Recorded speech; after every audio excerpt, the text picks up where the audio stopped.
today's council meeting. It is Tuesday, August 19th, 2025. We're going to call the meeting to order and pass it to Clementine to do roll call and share announcements with the public. Councilmember Barber. Present. Councilmember Garcia. Here. Councilmember Rash. Here. Councilmember Smith. Here. And Mayor Williamson. Here. And public comment and participation information is provided on this meeting's agenda, which is online at monterey.gov/agendas. In-person attendees, please keep your electronic devices muted to prevent audio interference. Thank you for participating in your city government. All right, with that, we'll go ahead and open it up for general public comments. Just for folks' awareness, what we do is we identify the individuals that want to speak during public comment at the beginning of the public comment period. Once those folks are identified, we close it off and then only those folks will be able to speak. So once those folks are identified, we don't take up hands afterwards. So we'll go ahead and check in with folks on Zoom. You can use the raise hand function while you're navigating your way there. I'll check in the chamber. Anybody in the chamber wish to speak on items that are not on today's agenda. So if you can do me a favor and stand to the left of the podium. And if you prefer to remain seated, just continue to raise your hand so I can identify you.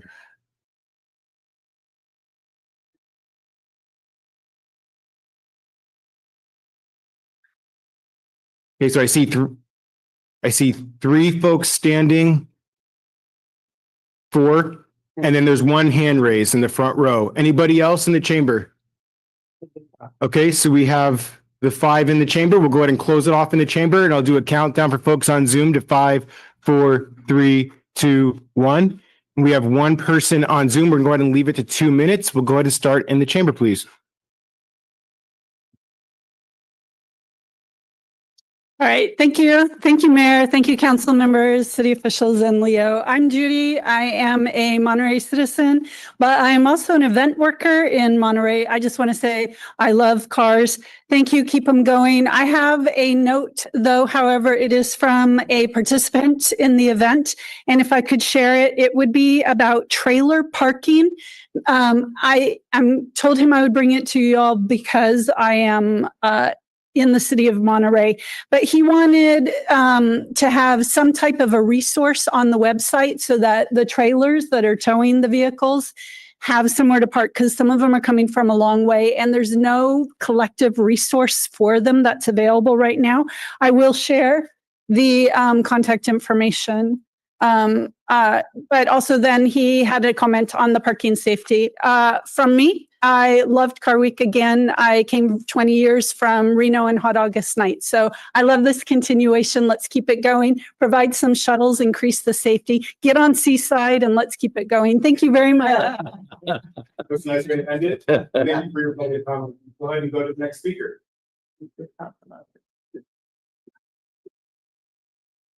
Hi, I'm Uwe Grobecker, New Monterey, and a proud owner of an e-bike. It's for older people, Tyler, just to let you know. I'm sure you heard it before. I love to come downtown, especially since I have a bike now. I enjoy going by the wharf, the trail. It's great, but there's one thing that just blows my mind every time I go there, and probably you already discussed it and have talked about it.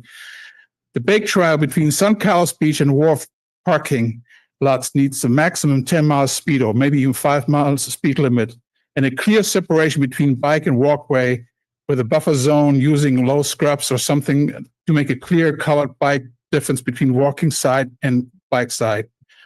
Walking tourists with children as well as fast approaching bikes do not pay attention as it is today. There are accidents to be happen, and I know you're liable. I don't want you to get in trouble. So I really want the council to look into this and see whether you can make a clear difference there. This is a big hazard. Thank you, and I love what you do. Thank you. I was just walking on the rec trail yesterday talking to somebody about that very conversation, so appreciate the public comment. Yep, while you're getting set up, why don't we have the next public speaker come up?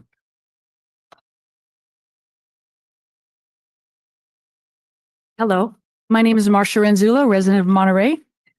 I'd like to talk about roosters. Recently, a couple of roosters were added to our neighborhood. They often wake us up before dawn, crow throughout the day, and can be heard several blocks away. I'd like to propose updating the City of Monterey Municipal Code, Section 6.6 on domestic fowl, so roosters are not permitted. I'd like to start with the noise. The City of Monterey has a noise ordinance where it sets performance standards in noise. The residential areas, the maximum decibel is 60. But the average decibel of a rooster is 130, more than twice the amount of the allowable amount for our town.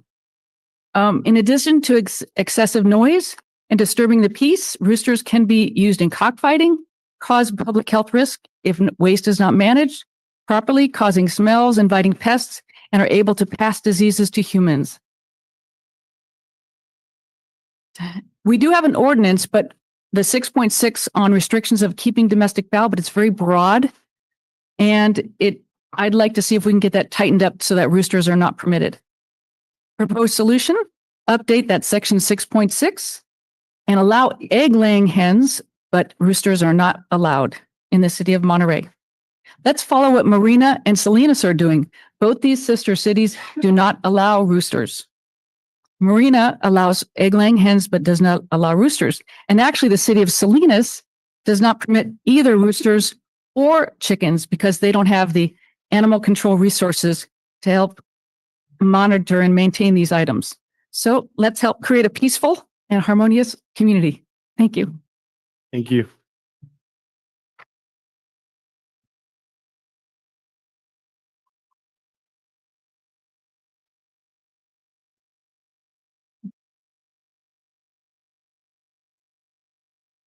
Hello, Mayor. Hello, City Council. Couple of different items, so just take a minute. Last meeting, there was a mention about encroachment, saying that the area, I'm talking about the description of the Harborview area, encroachment being the example that one of the council members mentioned that the encroachment was not an issue. Once again, I'm Daniel Armendariz, artist, owner of a local business in the area, and the area I'm talking about is a football field away from the Fisherman's Wharf area, the Harborview Plaza area, now being described as the foot of the wharf. I do not agree with this statement being the foot of the wharf because in that statement of the foot of the wharf and the definition of encroachment, that qualifies as the definition of encroachment, where one of the gentlemen said it was not encroachment. The question, I asked at the last meeting, what is the total square footage that we're talking about with the street vendors? And I didn't get an answer from Levi. And you asked him a question of what's available. Once again, he didn't have a proper answer. The square footage is roughly about 5,000 square feet. The feet being proposed, I guess he said something like 500 and a half, maybe 540. I don't know the exact number he said, but it wasn't very accurate. But taking 98% reduction in space, I feel it's very, I can understand an adjustment to make it fair, but taking away 98% of the area allowed is I believe unacceptable.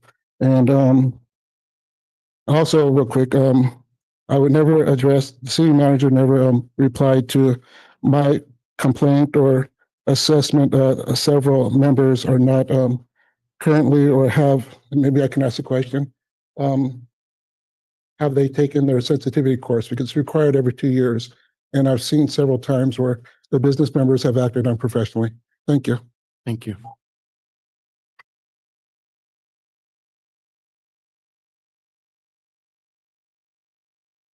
Hello, I also would like to talk about roosters. I live in the same neighborhood, several houses away from the people that have the rooster, and you can hear it all morning and into the afternoon and the evening. So if you're right next to them, I'm sure it's really disruptive. And I think laying hens do fine, but roosters, you know, they have to announce their presence all the time, and I think they should not be allowed. Thank you. Thank you. Okay, so we're going to go ahead and close it in the chamber and we'll go to callers on Zoom. I'll see if we can try to turn the volume up too so that folks can hear better. We have one caller on Zoom. Jody, you can go ahead, please. Thank you. My name is Jody Emerson, and I own a condominium in the city of Monterey, which I purchased through the low income housing program. And I would like to ask the council to consider incentivizing owners of low-income units to decarbonize their units by being given permission to add the monetary value of decarbonizing, transitioning to electric appliances, to the selling value of their unit. And I did notice that this evening there is a meeting of the Climate Action Plan of Monterey that is going to talk about the decarbonization of buildings and whether or not we should make that a priority. I intend to attend that meeting. But specifically for low-income unit owners, can they be incentivized to make transitions such as that by being given permission to add that cost to the selling value of their home? Does that make sense? It sure does. Thank you for that, for your public comments there. And if you get a chance to get plugged in with the climate action plan process, it would be a great time to include that in our plan. Thank you. Thank you. All right, with that, we'll go ahead and close general public comment. And we'll move to consent. We've already had 3 and 7 requested to be pulled. Council, is there anything else you wish to pull from the consent? No, you covered it with 3. Okay.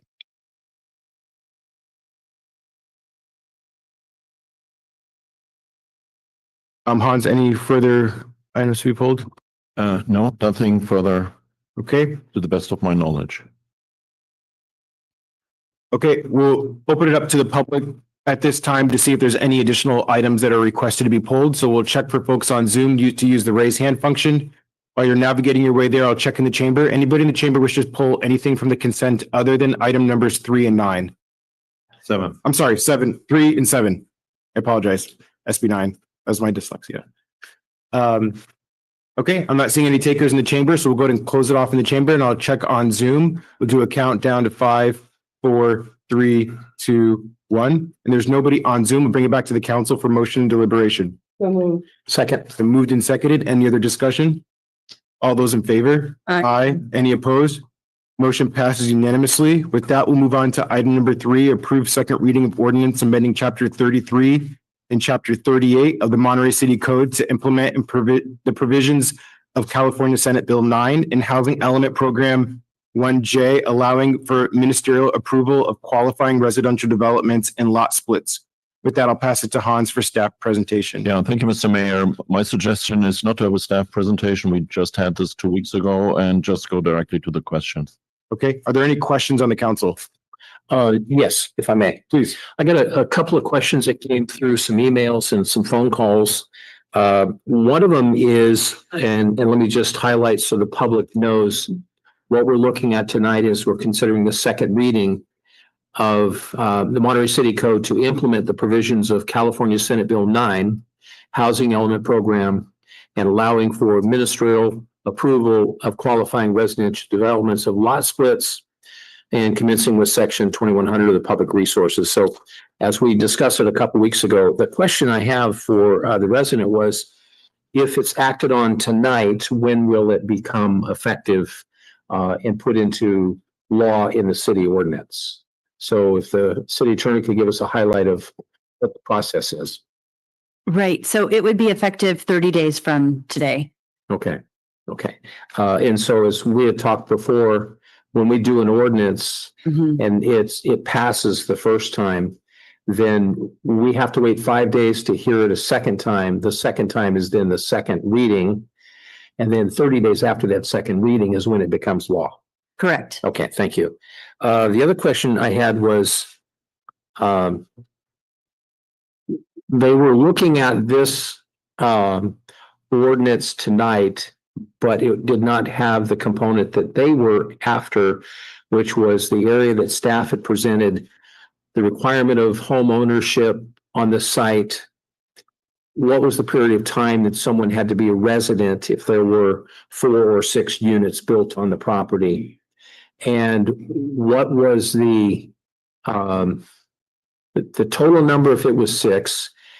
and there's a residence on the property, what would the city do to oversee and regulate the requirement that there be a resident on that property?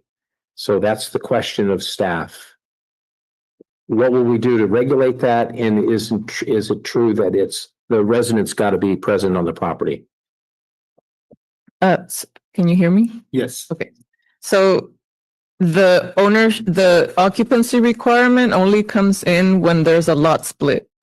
Okay. So when you split the lot, the owner of the lot or one of the resulting lots has to live on one of the units for 3 years. Okay. And the requirement is we're following the requirement of the state law, which says that the owner has to submit an affidavit stating their intent to occupy one of the units for at least 3 years. Okay. And so let me go a little deeper with the question they had, which was not on lot splits, but on intensification in R1s, where they could build as many as 6 units in an R1.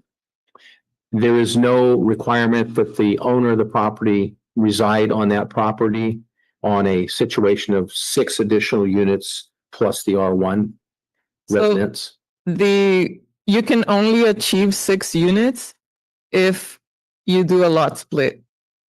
We are only allowing owner to develop 6 units if they meet the affordable housing requirement and if they do a lot split. Okay. They cannot build 6 units if they're not splitting their lot. Okay. And I think that's the significant question was they wanted to know what was the oversight, what would the regulation be? So additional units up to 6 would only be qualified on a lot split. Yeah. Okay.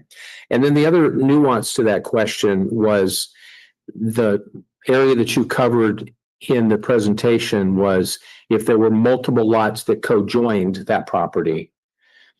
What if you could give us an overview of how that's regulated so it could not be one lot and then another lot and a lot behind it and a lot next to it? So what was the parameters where it reduces the number of lots that could come into play? Yes. So if one owner owns 2 adjacent lots, that owner can only split one of those. Okay. You can't own both and split both if they're adjacent. Okay. And adjacent would apply to one that's behind them as well. Yes. Okay. Mayor, that's the only questions I had. Thank you. Please. Thank you. With an urban lot split and the development to the maximum of 6 units, do these R1 parcels remain legally R1? Yes. Okay. So that the questions I'm getting from residents include, so they would still be protected by our small cell tower ordinance that applies to R1 lots. The zoning does not change, so it's still single family zoning. So nothing about the zoning is changing other than now allowing up to 4 or 6 units if you do a lot split. Okay. And if we go to 6, I understand what you said. I just am reiterating it the way some of my constituents are asking. There's no threat with 6 units of being interpreted as a commercial, as allowing commercial overlay at the point where there's 6 units. No. Okay. And my other question from constituents is, we legally could have required both the 5th and 6th unit to be very low income had we chosen. That would have had to go into the housing element program. Right, right. But that was an option apparently never considered. I think if I could, sorry, and maybe Kim Cole can clarify. My understanding is that HCD was adamant that Having affordable units was itself a disincentive to housing production. And so HCD was more of a roadblock to that concept than staff policy making. Am I saying that right, Kim?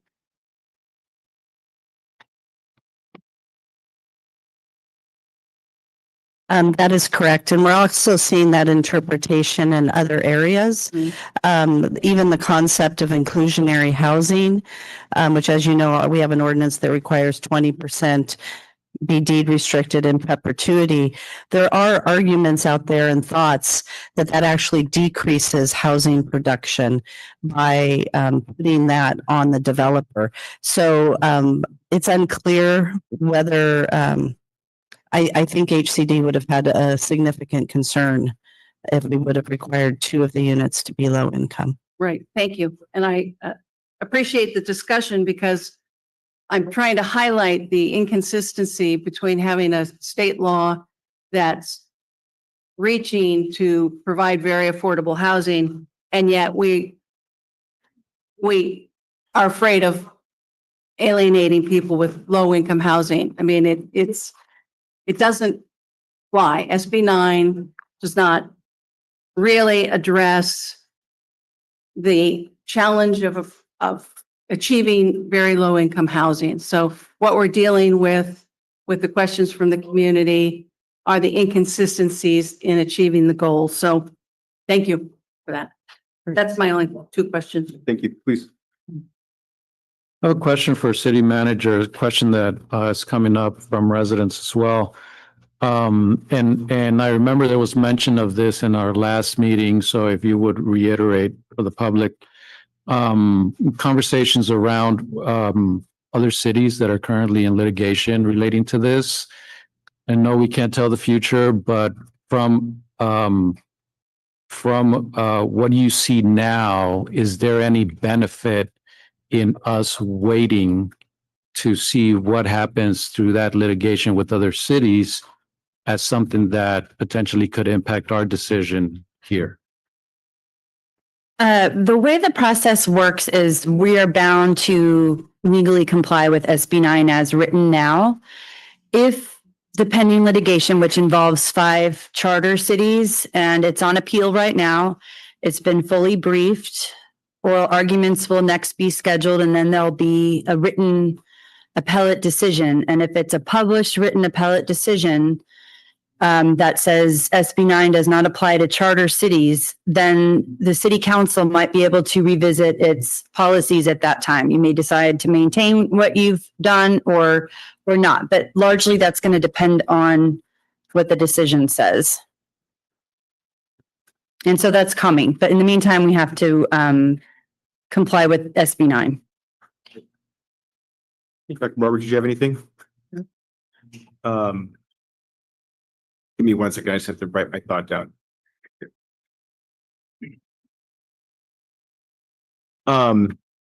It's kind of a follow-up to Councilmember Smith's questions around the lot split. So how does SB 9 impact a property that doesn't do a lot split? So if you don't do a lot split, you can build up to 4 units. On the one property? Yeah, without having to split. And how does that differ from our ADU law? So right now, if you have a single family zoned property, you can have a single family home and you can have one ADU and 1 JADU. So that's 3 units. Okay. But with SB 9, you can have 2 single family homes and an ADU and a JADU. So that's Okay. 4. Okay. And this is already law within the city of Monterey. Yes. Okay. Awesome. Thank you. All right. I think that's it for questions for now. So we'll go ahead and open up to public comment. For folks on Zoom, you can use the raise hand function. For folks in the chamber, I just ask if you can stand up to the left of the podium, and then I'll ask for hand raises once I get a group standing up, so that way you don't have to keep your hand raised.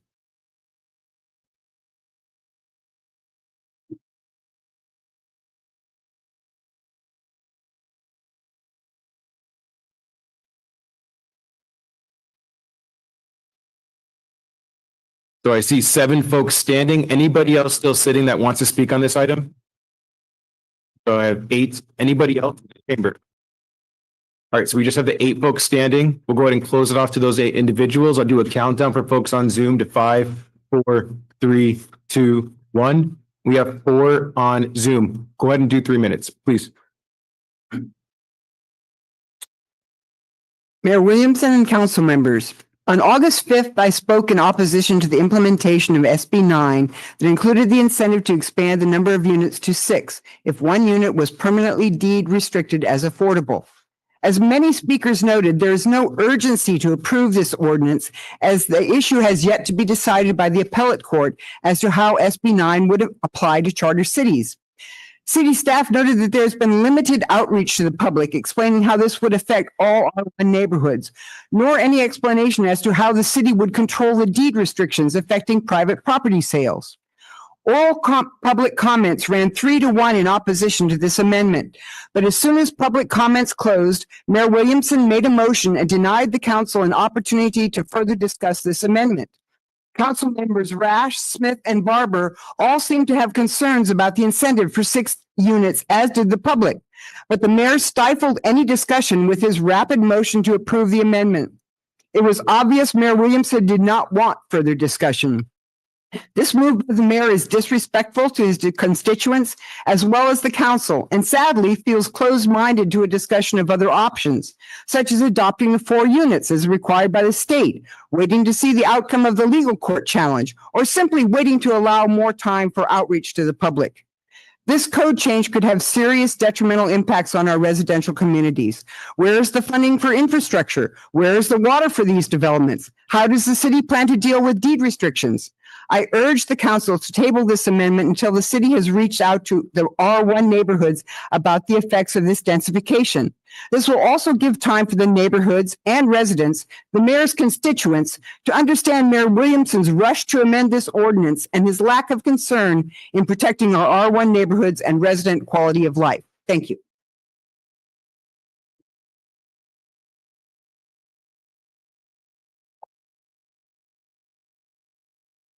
I'm Nancy Soleil. I live in Old Town, and I was here on the 5th and spoke, and I still believe I would like to see this tabled because, as was just pointed out, it is something that we may be able to do better without the types of implementation that you already have in the bill. 2 things I don't see. I was looking at this bill. Where does it limit that when you have these further densified additional units, where does it say that they are going to be for Monterey residents, people who are already living here? Where does it say that they can't just come here from outside and move in? Where does it say that they have to be, if not a resident already of Monterey, that they are already working in Monterey? We have such a lack of housing for our own people. If you were going to put this in place, where are those 2 provisions to require that one must work or that they be already residing in Monterey to get to this new housing that's being created? I think it's very important because it is been shown, or it has been stated, that this is to provide more affordable housing and to make it easier for people to find housing. But I think what you're going to see is what is already a trend I've noticed, and that is that you get a lot of 30-day vacation rentals. And there is nothing that I can see the way it's written that prevents it from just creating 30-day rental properties with 4 units. Or 6 units possibly. So I think you need to revisit this. I think you're rushing it. I think that is critical because I think that's what would be the normal thing. And I say that as a former mortgage loan officer because I could find no way that affordable housing on its own is financially viable. You can't get financing on it because there's not the positive cash flow you would need. So I think the only thing you're likely to see is investors coming into here to use it for 30-day vacation rentals, and you have nothing that I see that stops that from being what would be happening. So look at it. Make it for Monterey residents. Make it for Monterey workers. At least benefit our own people. Thank you.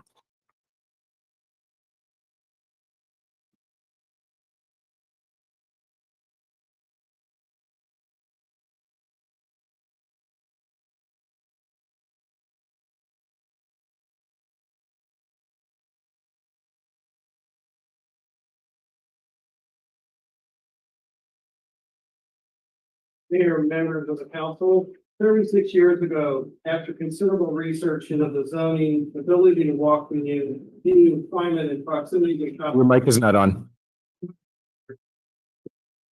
Got it. My wife and I bought our property on Pine Street. We bought what we could afford, which is the most rundown house in the area. That's the realtor's photo right there. Isn't that a beauty? We spent 5 years of hard labor, blood, sweat, tears, injuries, with scars to prove it. And most recently, losing my 2 fingers, as you know, my fingertips.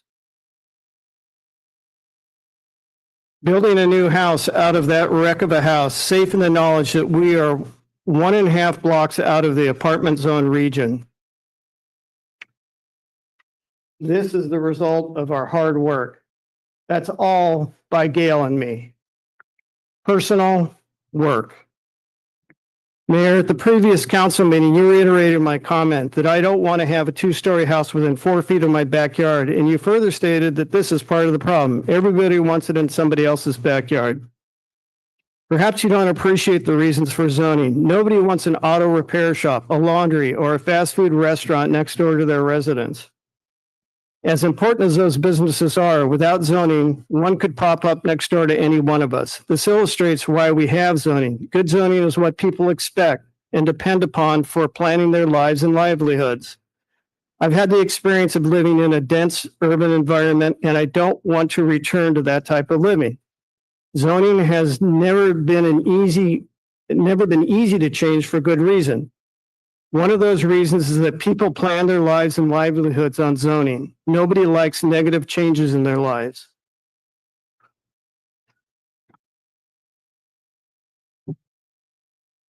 I hope that all of you are extremely concerned with the news that the Supreme Court will be taking up a case that could jeopardize same-sex marriages. This is a severe violation of public trust. Doing away with R1 zoning is a betrayal of public trust that the city council is vested with. There are numerous options available to increase housing without going to this extreme.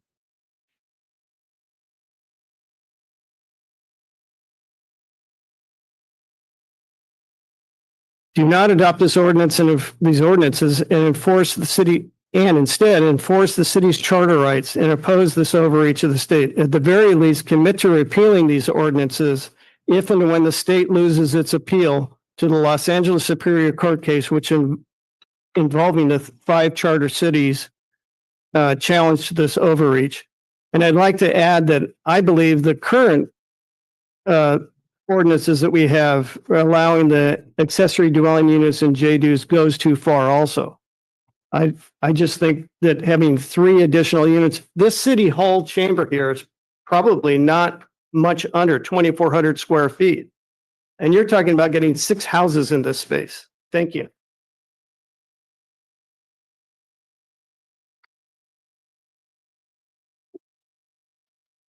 I move again from New Monterey. I'm on a roll today. Put the microphone up right to your mouth. Thank you. Yeah. I live on Parcel. I have a half-size lot next to me with 1 house, narrow house occupying the whole lot, 2-story, 2-bedroom. You have any idea what a nightmare parking is on my block? It's already bad enough that we have single-family homes with 2, sometimes 3 families living in there, having 6 cars parked in front of their houses.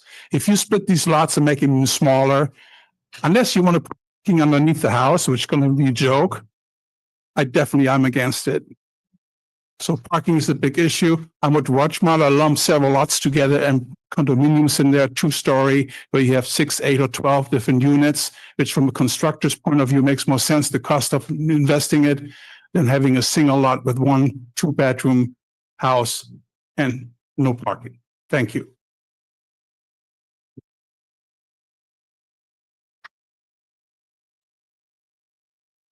Mayor, Council, hello. John Lewis again. I just want to speak on the issue of those people and people. I'm sorry, is this on? It's on, but speak up, please. Let's see if that's sort of, yeah. It's those people on here, citizens, whatever it may be, as an American, I feel like We shouldn't put restrictions on who can come into a community that's open and access for every American. And the outrageous ideas of those one people is frustrating because I've been told I don't belong in places, and it's upsetting that it's beautiful. I said good day, respond. I feel like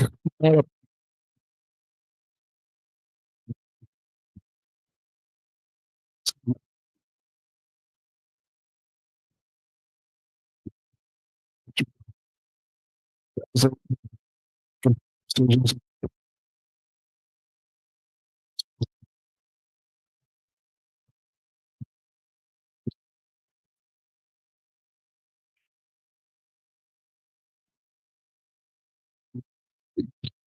Just the laws, please follow the laws, but continue to grow the city.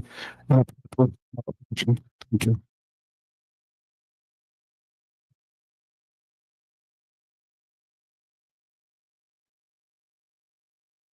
Good afternoon.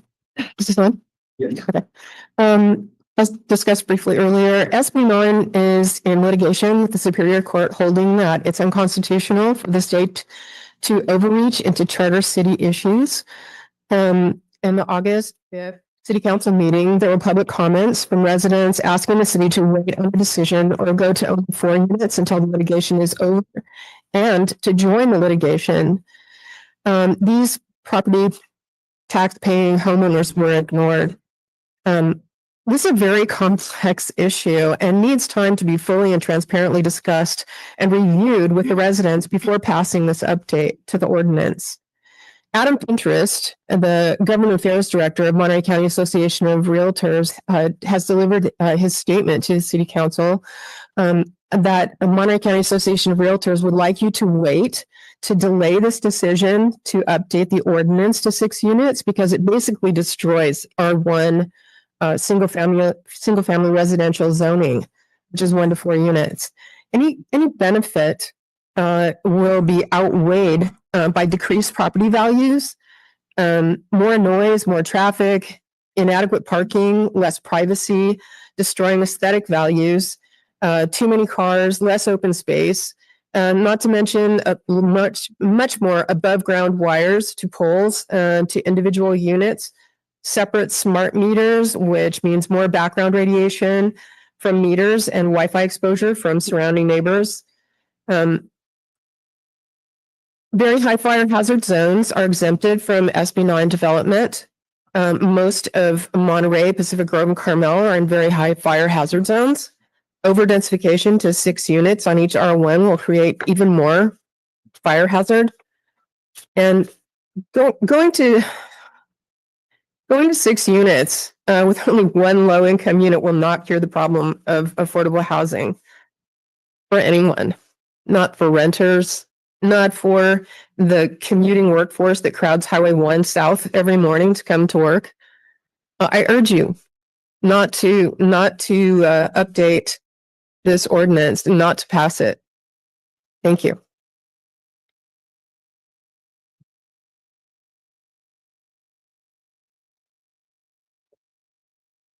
I'm Tom Harley. Been a resident of Belmonte Beach for 8.5 years. I'm requesting that consent item number 3 be pulled from the consent agenda today. It's in Belmonte Beach, and that's why I'm here is talking about that area, is drainage. Right now, almost every homeowner there has a problem with drainage. It's coming up through the foundations. It's coming up to the sand. It's a big issue. There's no civil engineering that I know about that's been done in the area. And I believe that we need to understand where the water is coming from. We all know it's going down to the ocean, but is it going to 10 homes and then down to 1 lot? And that person's getting all the water from those 10 homes. In my opinion, the Belmonte Beach neighborhood is overtaxed for drainage. And that's why there's so many drainage problems. We have a home at 18 Spray Avenue that's been under construction for over 6 years. They cannot keep the water out. I strongly recommend that the city of Monterey hire a civil engineer to do an investigation, come up with remedy or some type of conclusion on what drainage we have and how much more we can afford. In my opinion, we're up next. Thank you.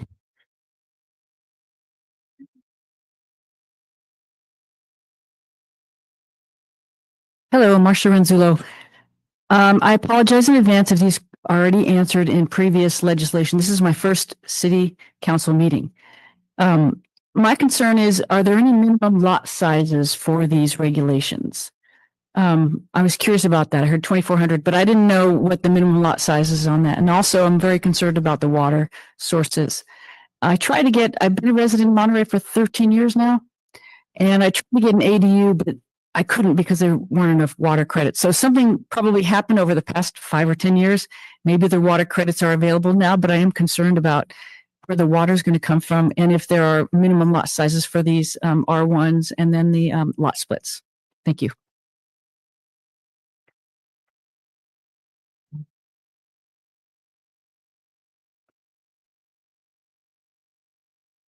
And our first speaker on Zoom is Esther.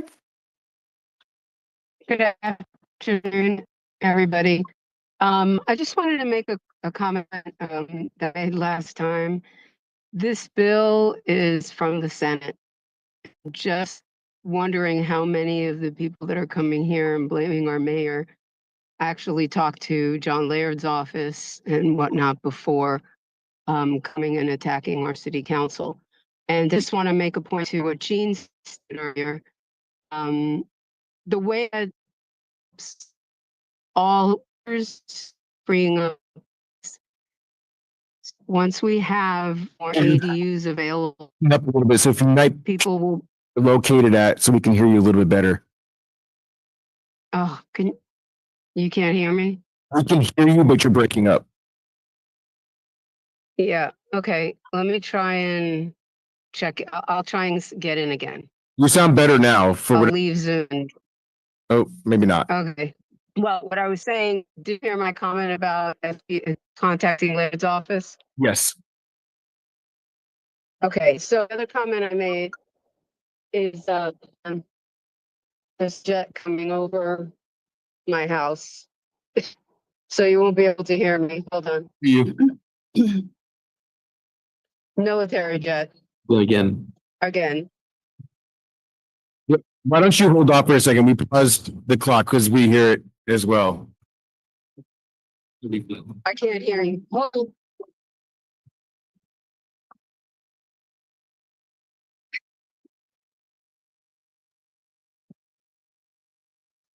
Sorry about that. Can you hear me now? Hold on one second. I'll let you know when you can start up again.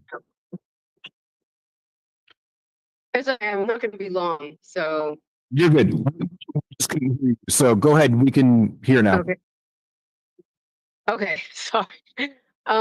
What I was saying is how these ADUs help low income and actually middle income also folks is that by them having access to more units, whether they're ADUs or otherwise, it frees up the lower income apartments that are out there. So whether middle income or very low income, the more units we have, the more opportunity there is for people to move into those and other units.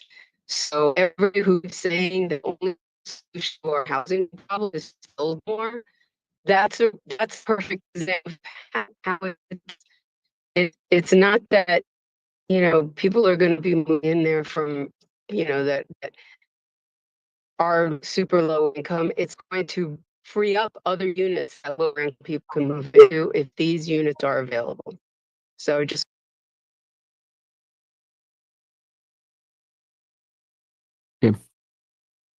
Thank you, Esther.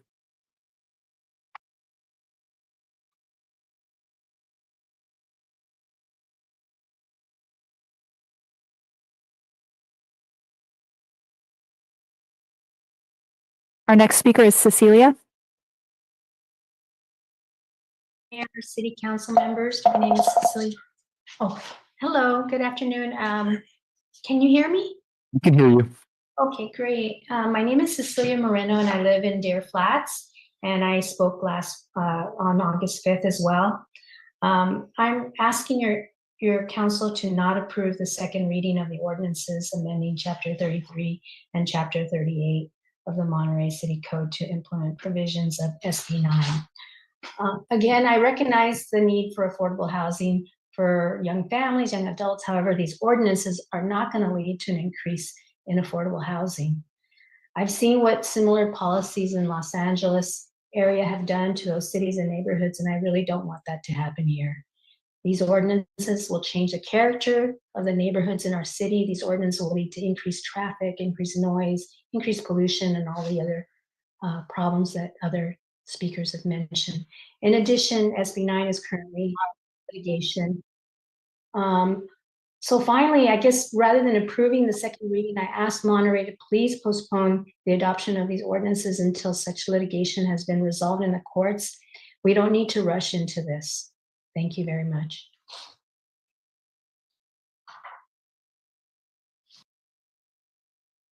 And our last speaker is a telephone caller with the last three digits 902. Good evening. This is Nina Beatty. There is a problem with the mic, both for in-person people and as well as people on the phone.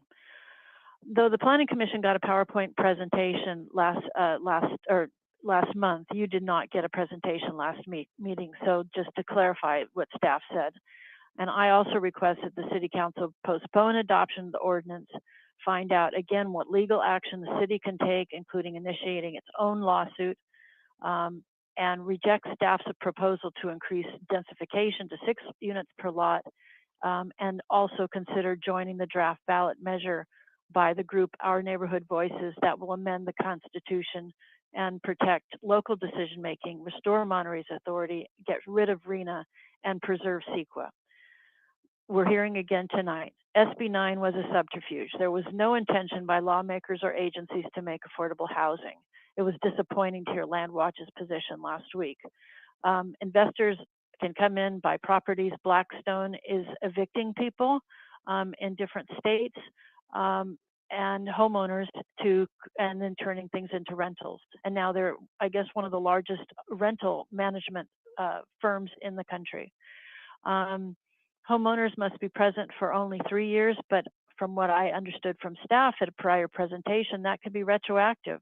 So I could own a house and I've been there for 3 years, and now going forward, I can split the lot and not be there. Homes used to be affordable in Monterey, but they started zooming out of reach several decades ago. And why wouldn't 2 or more families live in each of these new units? These aren't affordable, and so how are they going to afford it except for multiple wage earners living in each unit, which even crowds the neighborhoods further. Again, city staff misled the Planning Commission and misled you, and they did not tell you about the lawsuit that the charter cities won and the judge's ruling that it was unconstitutional. And the state had to cease enforcement of SB 9 on these cities. It seems like a lawsuit by the city of Monterey would be a good idea. The public needs time to study this. Staff has admitted they did not outreach to the public. This is being rushed at the public. It's being rammed down its throat. You only gave 2 minutes for public comment at the first reading. Now you're giving 3 minutes. We did not get a PowerPoint presentation last time or this time, which would show some of the problems up front. SB 9 requires single-family home lots to be allows to be split, and construction of 2 units per half lot. And the over-the-counter permits at City Hall removes the Planning Commission and the Architects Review Committee from oversight, discretionary approval, public hearings, public input. We wouldn't even know until dump trucks and earth movers roll into a neighborhood and start tearing down a house or building new lots. We just wouldn't know because there wouldn't even be any notification likely. Does Monterey want to turn into New York City or San Francisco? These takeaway local. That was our last speaker, Mr. Mayor. Okay, thank you. With that, we'll go and close public comment. I'm going to try to start off by asking some follow-up questions related to the public comments. There was a lot of comments made public outreach, so I'm hoping that staff could just clarify what the public outreach process has been as it relates to the housing element, which includes this program that's included in it. Okay, so for our housing element, we did outreach for over a year and in-person outreach, surveys, multiple public hearings, and all that we're proposing that is different from SB 9 is this housing element program 1J. And that program was included in the draft housing element that was part of the public outreach process, correct? Yes. Okay.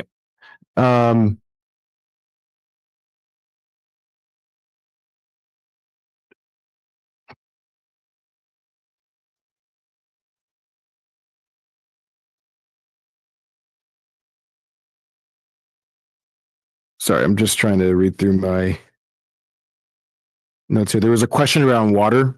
Hoping that maybe you can provide some clarification around that. Sure.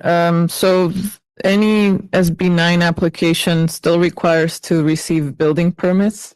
And at the building permit stage, the applicant is required to show proof of a water permit. So they still need to go through the water district and either get, they basically need to use the water credits that exist on site. Correct. So so just to clarify that further, there's no new water that's being allocated for these types of units specifically. There's no additional water available. So if that water is not on the site, then nothing can be developed.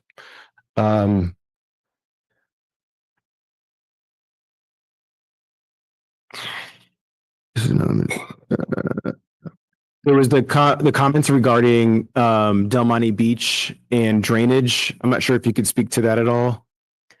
So like I said, any new dwelling is required to get building permits, and through that process, the building division requires soils reports, geotech reports, and also every application is required to comply with stormwater regulations.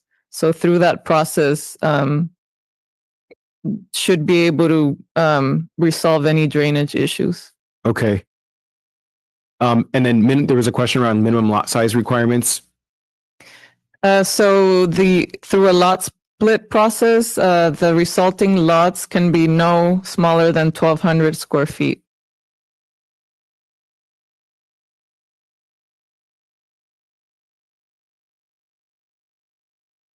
And that's the lot, not the unit. That's the lot.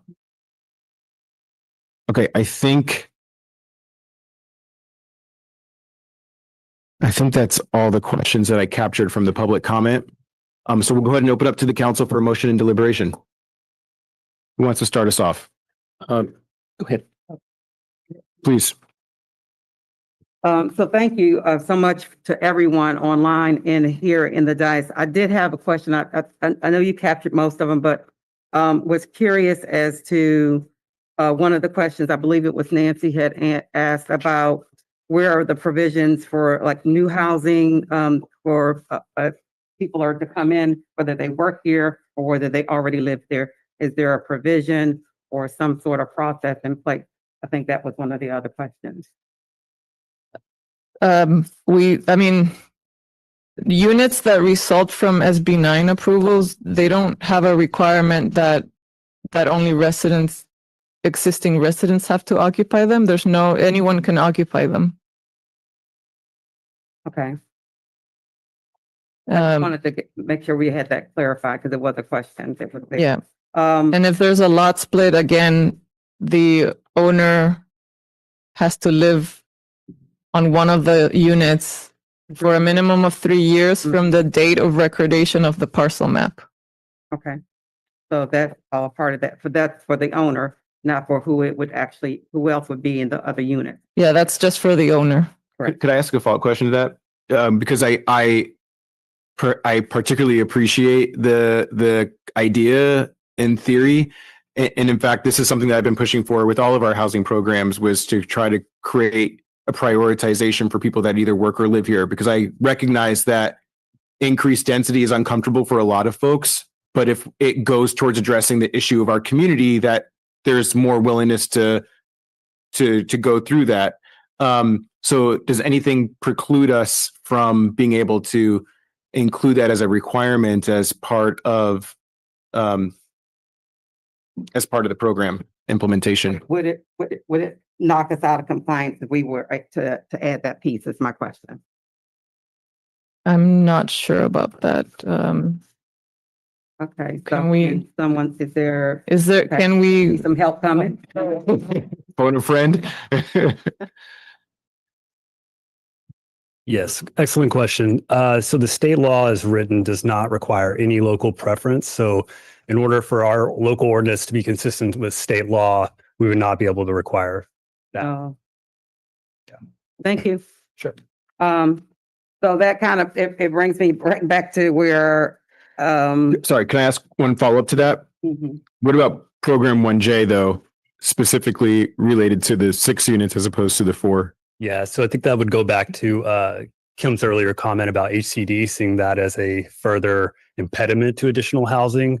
So each additional requirement or string that we attach to those additional units, they're going to see that as additional constraints that the local government is placing on this development. But what if it's, and to me, I see some logistical issues as far as managing this, but what if it wasn't like limiting it to only residents and workforce, but the prioritization of those units for those individuals? Because that wouldn't necessarily constrain the homeowner if they have a list of 10 people that want the unit and 2 of them are Monterey residents or work here. It's not like it's going to prevent them from being able to fill the unit. Yeah, so I think that strays into the fair housing question that we kind of run into a lot of times when we're trying to apply these local preference provisions to our housing programs, is that we run into that fair housing issue and being in compliance with that. Okay. Sorry, I didn't mean to steal your thunder. No, this is right where my questions were going and trying to get to and seeing what we could and could not do legally. So thank you for being able to clarify that.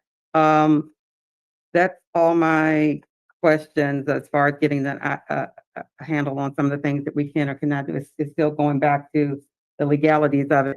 I know that some of the charter cities have had rulings, but my understanding is those aren't final things because a higher court can actually reverse all of it. So I'm kind of wanting to see everything settle, even though you see some glimpse of pieces of hopes, but I'm hearing that if we even, change a dot on an I or cross on a T, that it takes us out of compliance. And I think at the end of the day, we still have to be in compliance and not be at risk and be able to modify, is my understanding from what our conversations 2 weeks ago, that once the dust settles, we can modify some things, is my understanding. Is that correct? I'm looking at the city attorney.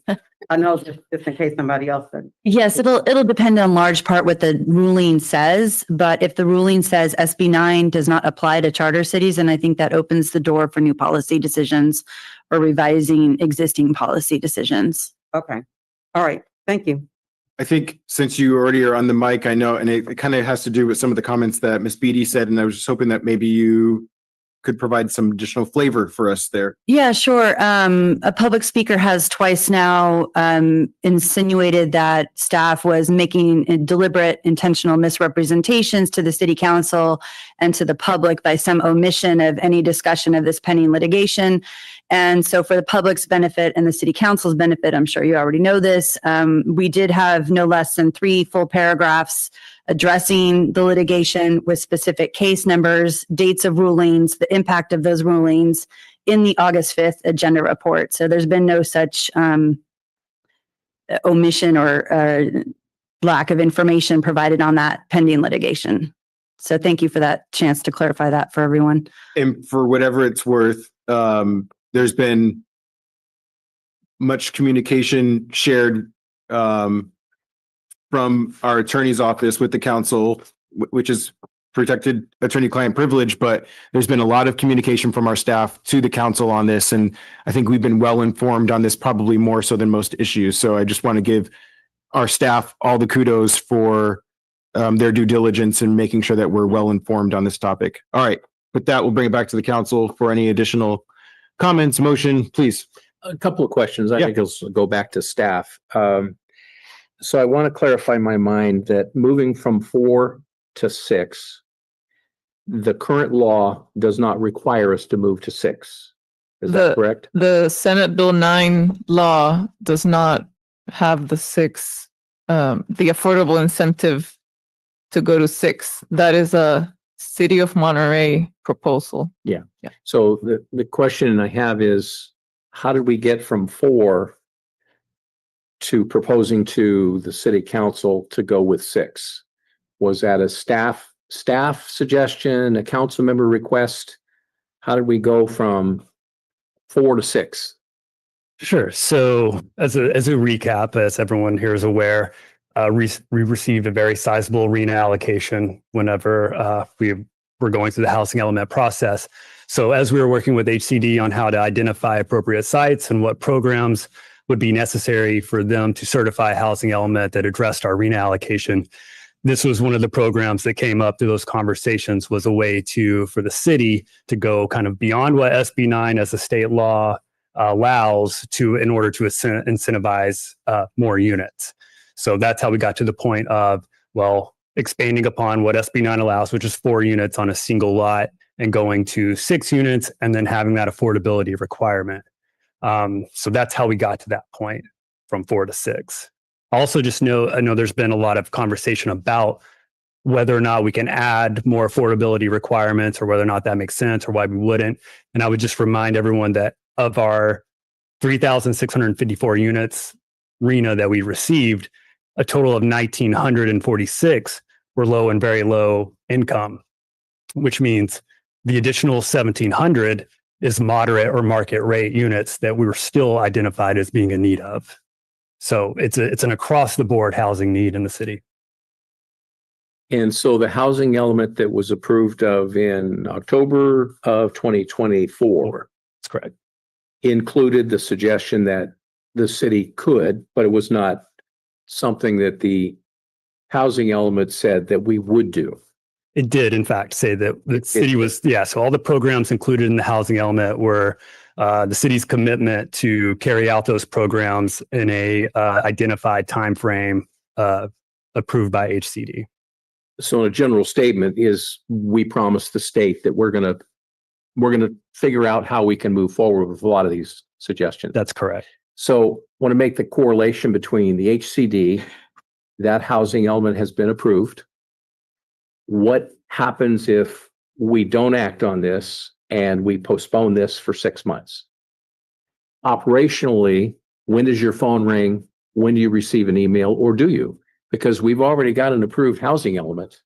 Yeah, so the city's required every year to submit an annual progress report to HCD. And in that report, it shows a full inventory of the units that we've constructed over the last year. And it also is required to show our progress on the housing element programs as laid out in the adopted and certified housing element. So I can't give you an exact time frame. I do know that our time frame has us slated to complete our SB 9 ordinance within this quarter. So whenever we submit that housing, our APRs that's referred to HCD in the spring of 2026, if we haven't already achieved this, we will have to document that on that report. They'll be alerted of that lack of progress, you could say. And then at that point in time is probably when they would reach out with questions of compliance. And spring of 2026, give me a month. They could reach out sooner than that based on just checking in, but that is when we definitely have to submit something to HCD every year. Kind of laying out our progress. In spring of 2026 is a period of 3 or 4 months. What month are you thinking? We typically submit it in March or April. Okay. I think that's all I have for Levi. Can I have a follow-up since Levi's there? Please. Okay. Levi, how many of the RENA allocations are attributed in our figures to the SB 9 law? And then how many are added in for the 2 incentivized units? So it's hard to say exactly because of the way that our RENA sites inventory was laid out. So obviously it goes into different buckets. We have pipeline projects, we have units that we're projecting based on rezonings like our multifamily overlay. So this gets lumped into some of the other like inclusionary zoning, but roughly it looks like between our ADU ordinance, we were projecting a total of 120 units, and that's across all affordability levels.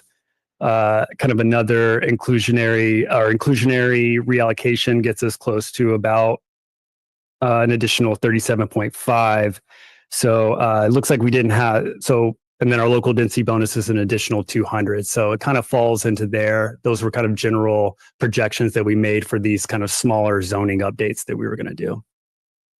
Let me see if I understand. ADU 120. And then I'm not sure where the 37.5 landed. It's our inclusionary ordinance that we're going to be updating to codify the split between the moderate and low and very low income. So that's kind of just coming. Inclusionary, not outside of SB 9, right? Correct. Okay. And then within SB 9, 200. Well, that's more of a general That's the number for inclusion. local Right. density bonus, which is kind of lumped into this. Okay. So we didn't project a lot in our arena for SB9 because we just didn't have the data to go off I of. get it. Whereas ADUs, we had previous years of data to kind of support that. I understand. So the 37 are attributed to the incentivization of SB 9. Not necessarily. That's just an inclusionary projection that we made. Okay. So you have a common bucket of Correct. ADUs, junior ADUs. Okay. Correct. Could I try to ask Sure. that in a different way? So there's something to the tune of 360-ish units that could potentially be produced out of SB 9. Not all of them, SB9 in but combination with SB9 ADU, local density bonus, kind of all of those things. it's clumped in with a whole bunch of other programs. Correct. So new, so we don't have some the derivative data. of that. Correct. Yeah. Right. Over the next 8 years. That's correct. Okay. I think we've got somewhat of a grip on the numbers. I have more to say, but we're doing questions still. Yeah, it's open. It's open. We can do whatever we want. But I do have questions on this train of thought. Could you speak more to the non-compliance? Like the fact that we've had a first reading and we're in a meeting having a second meeting, and let's say we take a different direction here. I mean, is HCD paying attention to things like that? And does that have a potential impact in regards to what they do in response to that? What does happen in response to that? So they say we're not in non-compliance. What does that mean? What are the implications associated with that? Sure. So in response to how close of attention HCD is paying, I mean, they take calls, emails from the general public. So, kind of delaying this tonight, any member of the public can reach out to HCD and say that the city of Monterey is not following through with their housing element, and they can choose to or not to look into that further, contact us.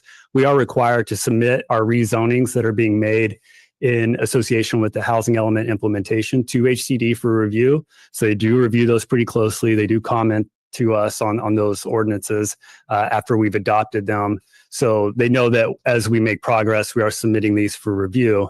As far as they kind of have layers of enforcement, obviously there's a stern letter that you're going to get that says, we've noticed you're not following through with your housing element, provide some kind of indication of what your time frame is to get back on track. But it can go as extreme as them surrendering our permit authority. It has funding implications on different grants that we receive millions of dollars in grant funding that's allocated through HCD, through our local MPOs. So it can get to that point. But we would obviously have, there'd be some indication that that's coming before it gets that severe. And what is the deadline to implement this program in our housing element? That's hard to say. I think it was probably slated for either end of the last quarter of last year or the middle of this year. So this is one of those program areas the where we're low-hanging behind. fruit programs that we with implementing a state law. So we're already in non-compliance essentially because we haven't implemented it yet. In terms of the calendar that was included in our housing element, yes, but I don't think HCD would, they still find us in substantial Flexibility. compliance. Okay. Follow up to that? Yeah. We could, as a community, quickly reallocate. It won't be quick, but we could try to make up for the, not a criticism, the vague numbers under the extra 2 inclusionary units quickly and still be in compliance. It's the numbers that matter, the 3,654 and how we're getting there. So yes, so in theory, you could propose an alternative means of getting to those units. That would unfortunately require us to reopen our housing element for review. Pretty lengthy process, and no guarantee of whether or not HCD would be accepting of that. But in theory, you're right. It's a numbers game. Making up the numbers elsewhere could account for that. Right. And somewhat of a massage because we haven't even identified exactly the numbers for the SB9 inclusionary units and the SB9 guesses, because they're guesses. I get it. Again, I'm not trying to be critical. I'm trying to be precise in an area that's not precise yet. I guess just the one thing I would caution us, I don't think anything about the housing element is fast in amending it. There are required posting dates, 90-day review periods, et cetera, et cetera. We would also potentially have to relook at our environmental document. So while cities have the ability to reopen housing elements, just be aware I can't commit to a fast process with that. Got it.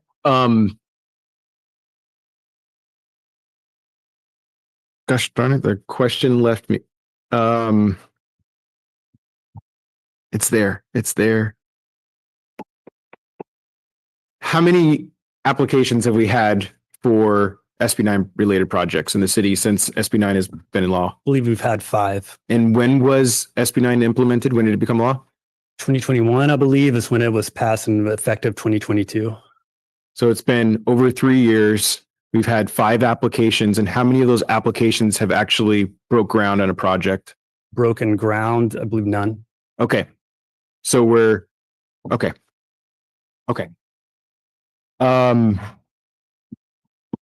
wanted to loop back around if I'm just going to keep the conversation going. There was some concern around 30-day rentals and these units being used for that. But I'm wondering, is there anything that creates these units as potentially being more ripe for 30-day rental properties? Or is that just a general concern that exists generally for any units in the city of Monterey? So in the draft ordinances, there is a prohibition against renting for less than 30 consecutive days. So any SB9 unit, it will be subject to that deed restriction. Okay. That goes for ADUs and JADUs. Okay.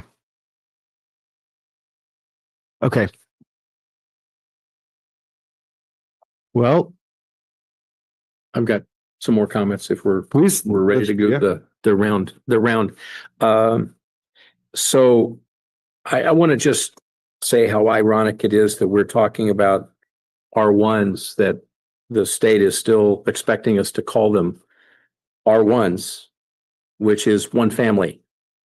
We're talking about being forced by the state to say that R1 is no longer really an R1, but a nod and a wink is you're going to call it an R1, but somebody can put 4 or 6 units on it. So I just think it's very ironic that the state housing and community development works around and exerts their force and will. But I'm still compelled to say that I don't see the urgency. Here's where I'm coming from. A couple of things are percolating. We just had the California Public Utilities Commission rule last week about a water supply demand amount, which starts the conversation again about where's the water coming from. So the 5 units that were applicants since 2021 We don't know why they haven't been built, but I'm going to guess that they're probably trying to get the water. We've heard Tyler talk about MW1 having additional water coming when phase 2 comes on, October-ish, maybe a little bit later, I don't know. So there might be some water supply there. We don't know. We don't have a plethora of projects that are urgently needing an ordinance such as this that can dramatically change significant lots. And granted, it's more of the larger lots likely to impact more in Skyline Forest, Alta Mesa, Deer Flats, Fish Flats, my district. Skyline is Councilmember Rash's.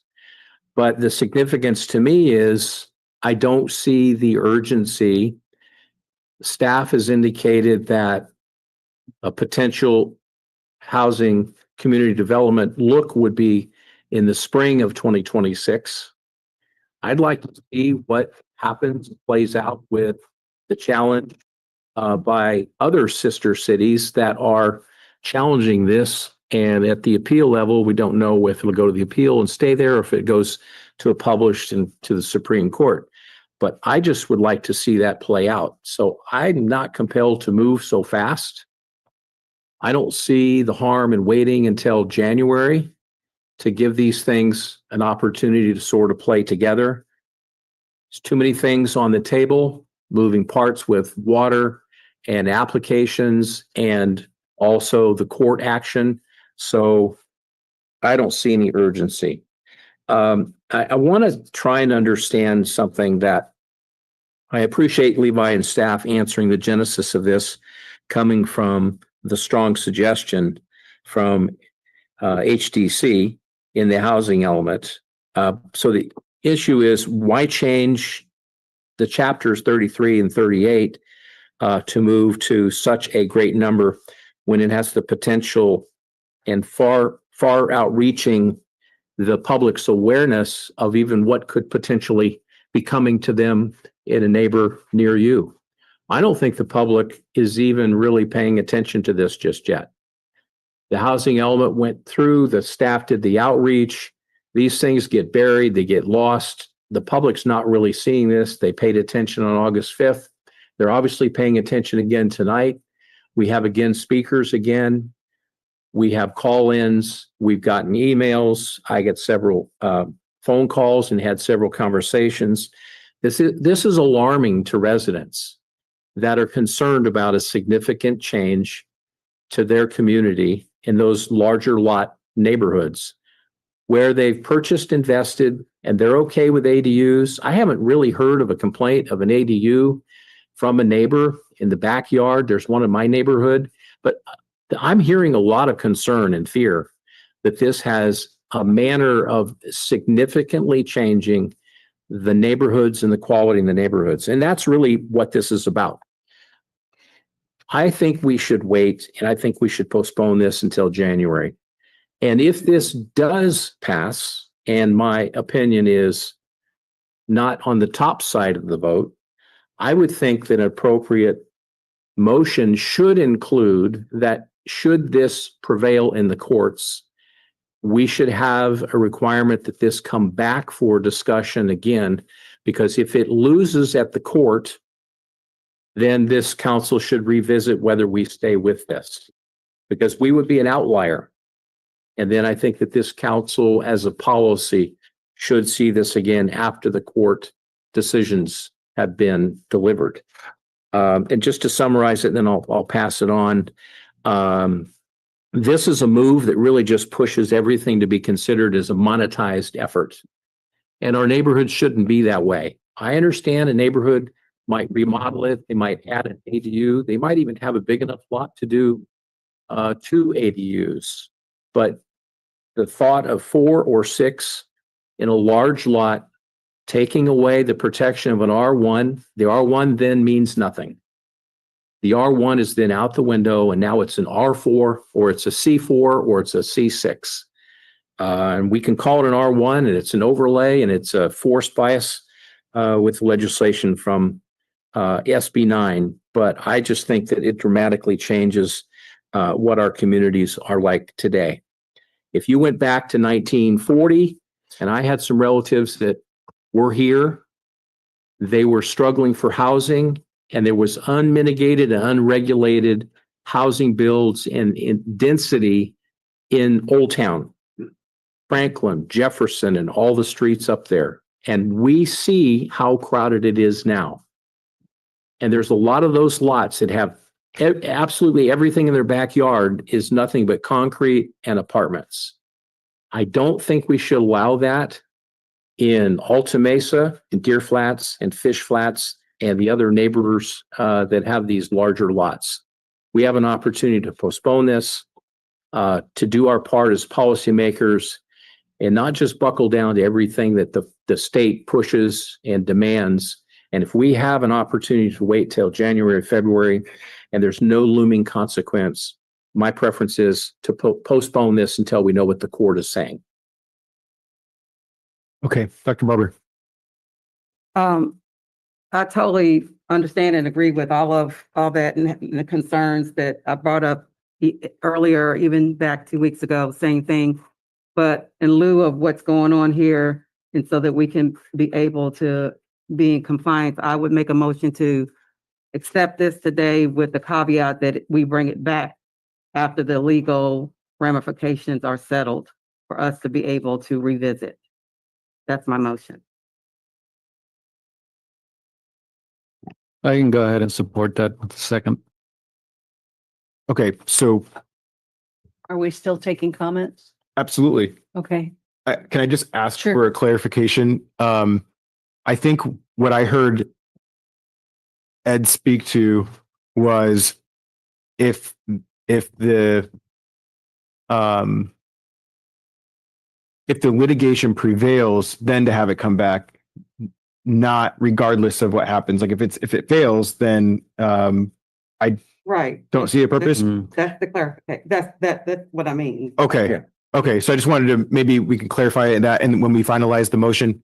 And then I would just offer one additional point, which is if any of the supporters of the motion wish to change their mind, and maybe this is a question for Chrissy, how does that process work? Like if we didn't have this piece about having it come back dependent on the outcome of the litigation, any of the supporters of the motion can change their vote and have it come back to the council for deliberation? Right. So the caveat on the motion isn't deciding one way or another. It's just saying revisit the situation once there is a ruling. It could probably be a staff informational report on what the decision says, and then the council could give direction from there on what to do with it. Come back with revised policies. I think the point that I'm making though is like this like let's say any issue that comes in front of the council and then there's a simple majority of the council that supports that item that's being presented, but then one of them changes their mind after the council meeting. Isn't like a reconsideration like Yes. Yeah. Right. So if yes, someone who votes in the majority can bring a motion for reconsideration before the next meeting. Okay. So I would just, for whatever it's worth, offer that as an option, as an alternative, because my assumption, just kind of reading the tea leaves, is that we will have a 3-2 vote on this. And as opposed to further burdening the council and the public with a whole session that may not change anything, if one of the 3 that voted in support of today's motion changes their mind, then we could have that reconsideration process triggered that would allow this conversation to happen. So I'm just throwing that out. Before the next meeting, though. It's that fast. Yeah, but that's already, Okay. that's a rule. Lay my last. I apologize. Thank you for that clarification. Okay. All right. Okay. Yeah. Councilmember Rash, I know you're ready to go. All right. Staff, nothing that I'm saying is meant to be any kind of personal criticism. There's no one more dear than Kim. There's no one I enjoy talking with more than Levi. Unless it's Andrew Easterly. The two of you, I love talking to you. We like rough deal. But the problem that the community is having is that we got the cart before the horse here. And I went to the meetings in 2024 and I read the agenda, and it does say housing element 1J.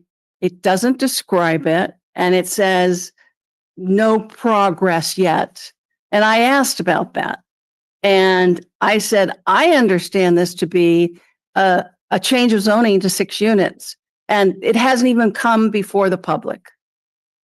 And I was, my word, reassured, no, it will come before the public. So it came before the public, in the public's perception, it came before the public August 4th, unless you're like me and you're also watching the planning commissions. And we were told August 4th, a version of it's too late because we've already done the housing element planning to support these RHNA numbers. And, you know, I get the tension, but the problem the community is having is it was always noticed as housing element. It was never said, we're going to talk about amending your zoning in your R1 neighborhood to R6. No one got that. And that's the problem the community is having. They do not feel included long-term. They feel a bait and switch. They feel a lack of transparency. And now we're starting to have the deep dive into this that the community always deserved. So there was a problem there. Even I missed it. I mean, even I swallowed the bait. Yeah, it'll come up. We're going to have time to go through it. Not exactly. SB 9 is losing, and it lost in the Superior Court because it's unconstitutional, because you can't reach in and change the law based on a problem that the new law does not fix. And that's the problem with SB 9. It says, we have a housing crisis and we're gonna fix it this way. We have a low-income housing problem, and it does not provide a solution that provides for low-income housing. That's why it failed in the court. And if you want to read some beautiful writing, I will send it to you. I will give you my PDF. Judge Ken wrote a beautiful analysis if you want to see that. So that's what we're talking about. I still find it very ironical that never was it discussed publicly whether we should go to 5 and 6 units as very low income. So the hypocrisy of having this be addressing low income, and it was never discussed to take both 5 and 6 units to very low income. It's just part of the huge, massive problem that SB 9 has. And don't even get me started on my disappointment with Sacramento. That's my main disappointment is that we have legislation that is just wasting all this time. It's going to go down.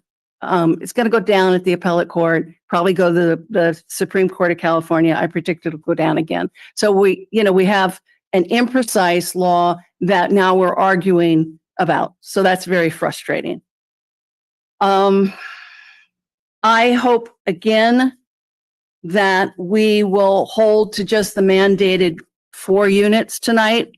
I again propose a friendly amendment that we support the 4, that we do not include 38-26.1 G1A, the 2 extra incentivized units, and that we, it sounds to me like we can massage the numbers which have never been defined to absorb those very few incentivized units into the RHNA numbers. I think we can do it. I think we can do it quickly. Yes. There's been a request for a friendly amendment. So to the motion maker. Rejected because it's already been told by our director from Kim Cole that it wouldn't be done quickly and that would impact our standings with HCD. And then just really quick, I wanted to pass it to our city attorney in regards to the civil penalties associated with. Right.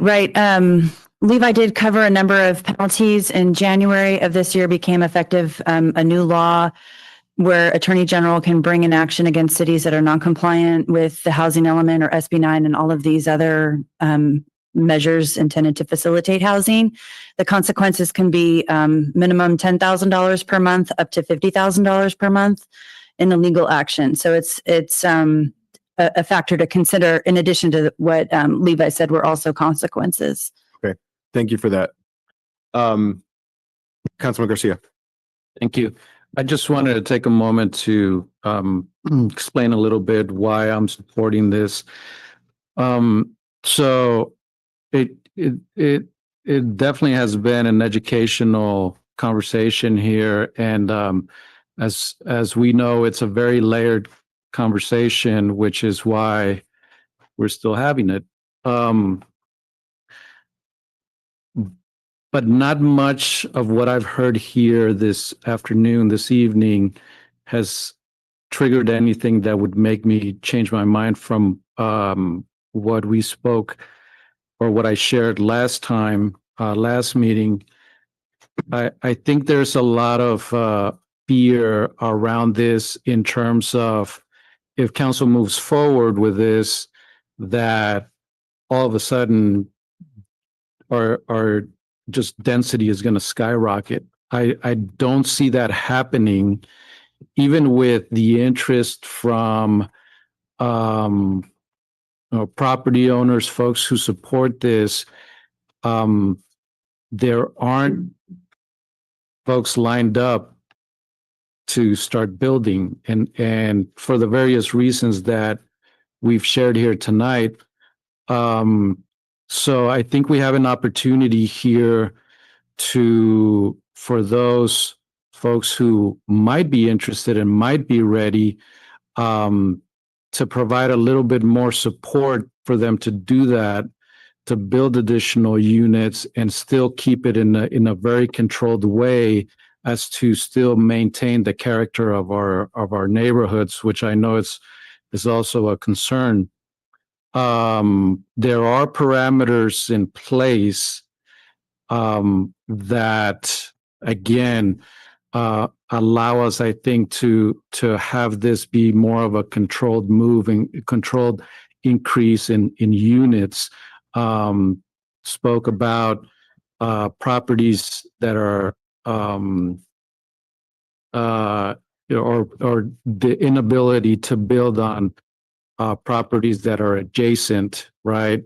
And those kinds of things. And I think also looking at some parts of our city where lot sizes are already small, having to meet those size requirements, I think would be pretty challenging, which then allows us still to keep the character of those neighborhoods. So I'm not too concerned about that. And I think there's a mechanism here where if we see that that becomes more of a concern as we get deeper into these conversations, there's an opportunity to come back and revise all that.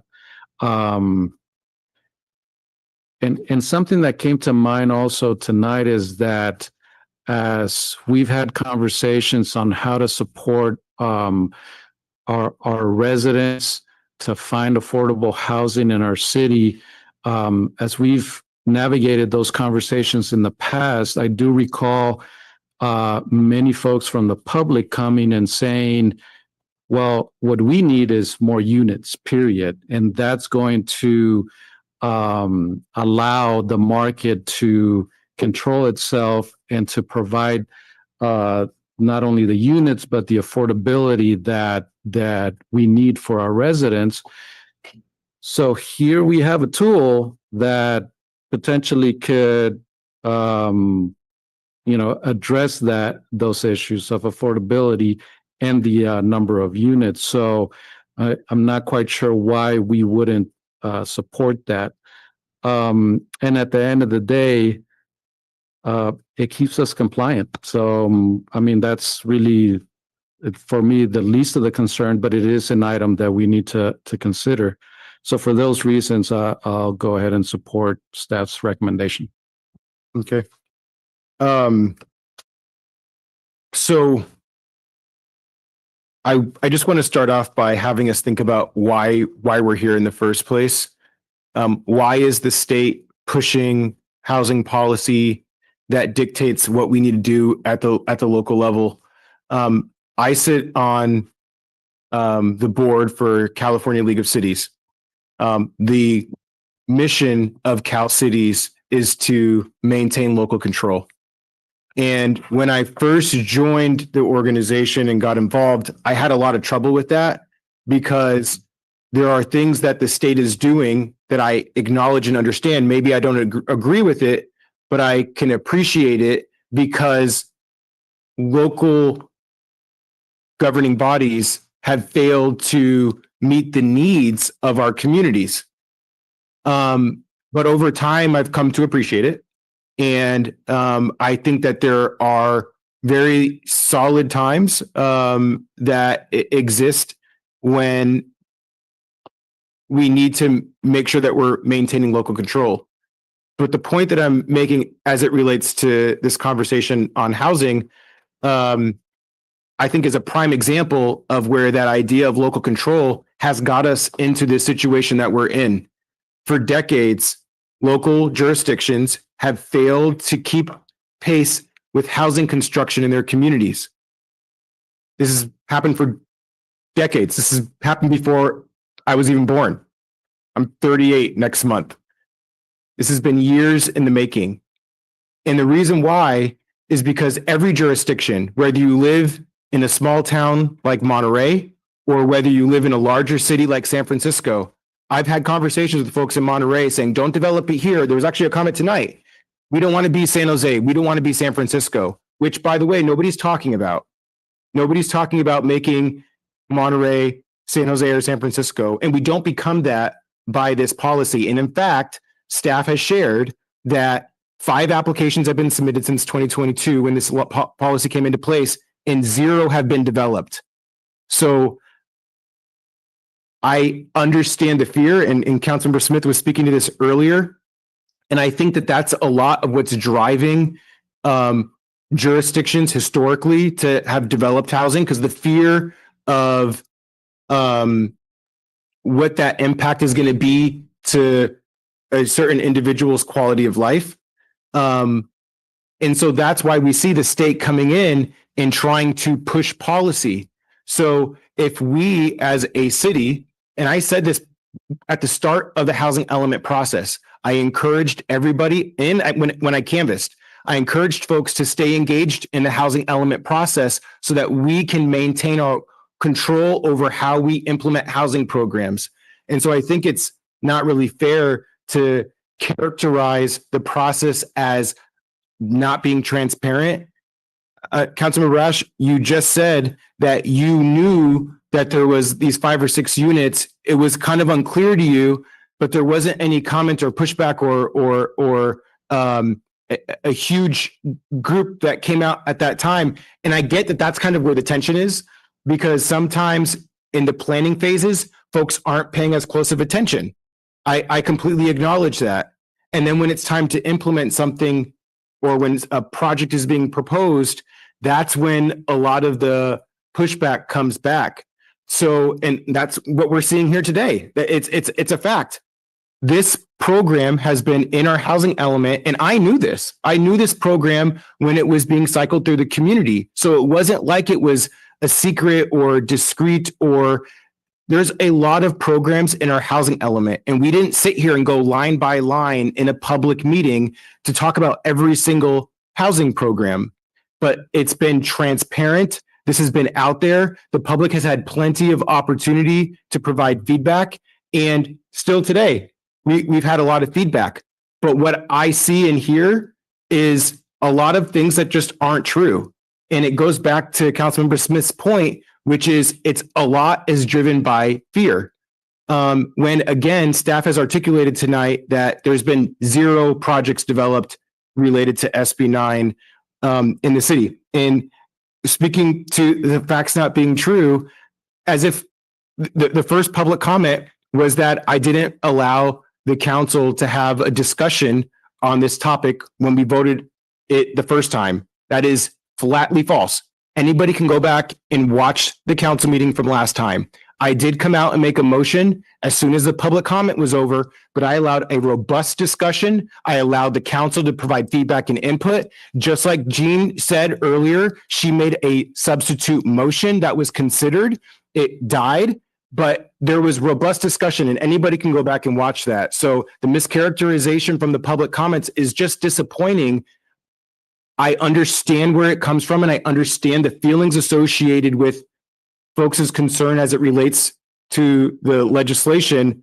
I just don't find the arguments compelling to say that we risk getting fined $10,000 to $50,000 a month for implementing a program that this city has already previously approved unanimously, mind you, and with no concern about, at least from data shown so far, of actually any units being developed with the program. There was a comment also made about rezoning commercial. This policy has nothing to do with rezoning. It was I think Tom's comment earlier about having a hairdresser or whatever these other commercial spaces were. This policy has nothing to do with that. And one thing that I think is important for us to think about is whose voices are we hearing from in this setting on this topic? I believe, as far as I could tell, almost everybody was a homeowner. We're not hearing a lot from renters. And I think that says something. And I think it kind of gets to Councilmember Garcia's point earlier. There's a need for us to develop housing in the city of Monterey. We need to do our part, just like any other jurisdiction needs to do. And so we are in a crisis and we are at a point where it's all hands on deck to try to find a way of making this happen. And by increasing the number of units, in as much as, and Levi, I appreciated you describing it earlier, our housing element is broken down by income levels. So the 3,654 units that's subdivided into income levels, and these units fall into the appropriate income levels associated with that. But by the mere fact of us potentially developing all these units in the city of Monterey, theoretically will help either stabilize or lower the cost of housing. And I further my point that ideally we try to find ways prioritize these units for people that already work or live within the city of Monterey. I've talked to developers and multiple developers, and none of them see this as an opportunity for them to develop. They're not even going to waste their time. And it's particularly because of the requirement for the property owner to stay living on the property. So it's a barrier for developers. They're not going to use it, which is probably why we haven't seen any developed. The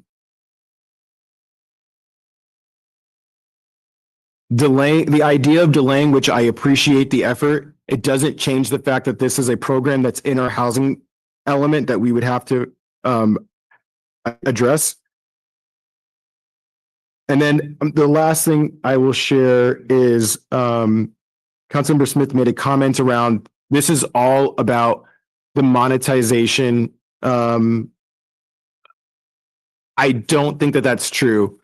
Following the state legislatures that have pushed this legislation, they aren't doing it to line the pockets of developers. They're doing it because they have, what I've observed, the most care and concern around addressing the affordable housing crisis in the state of California.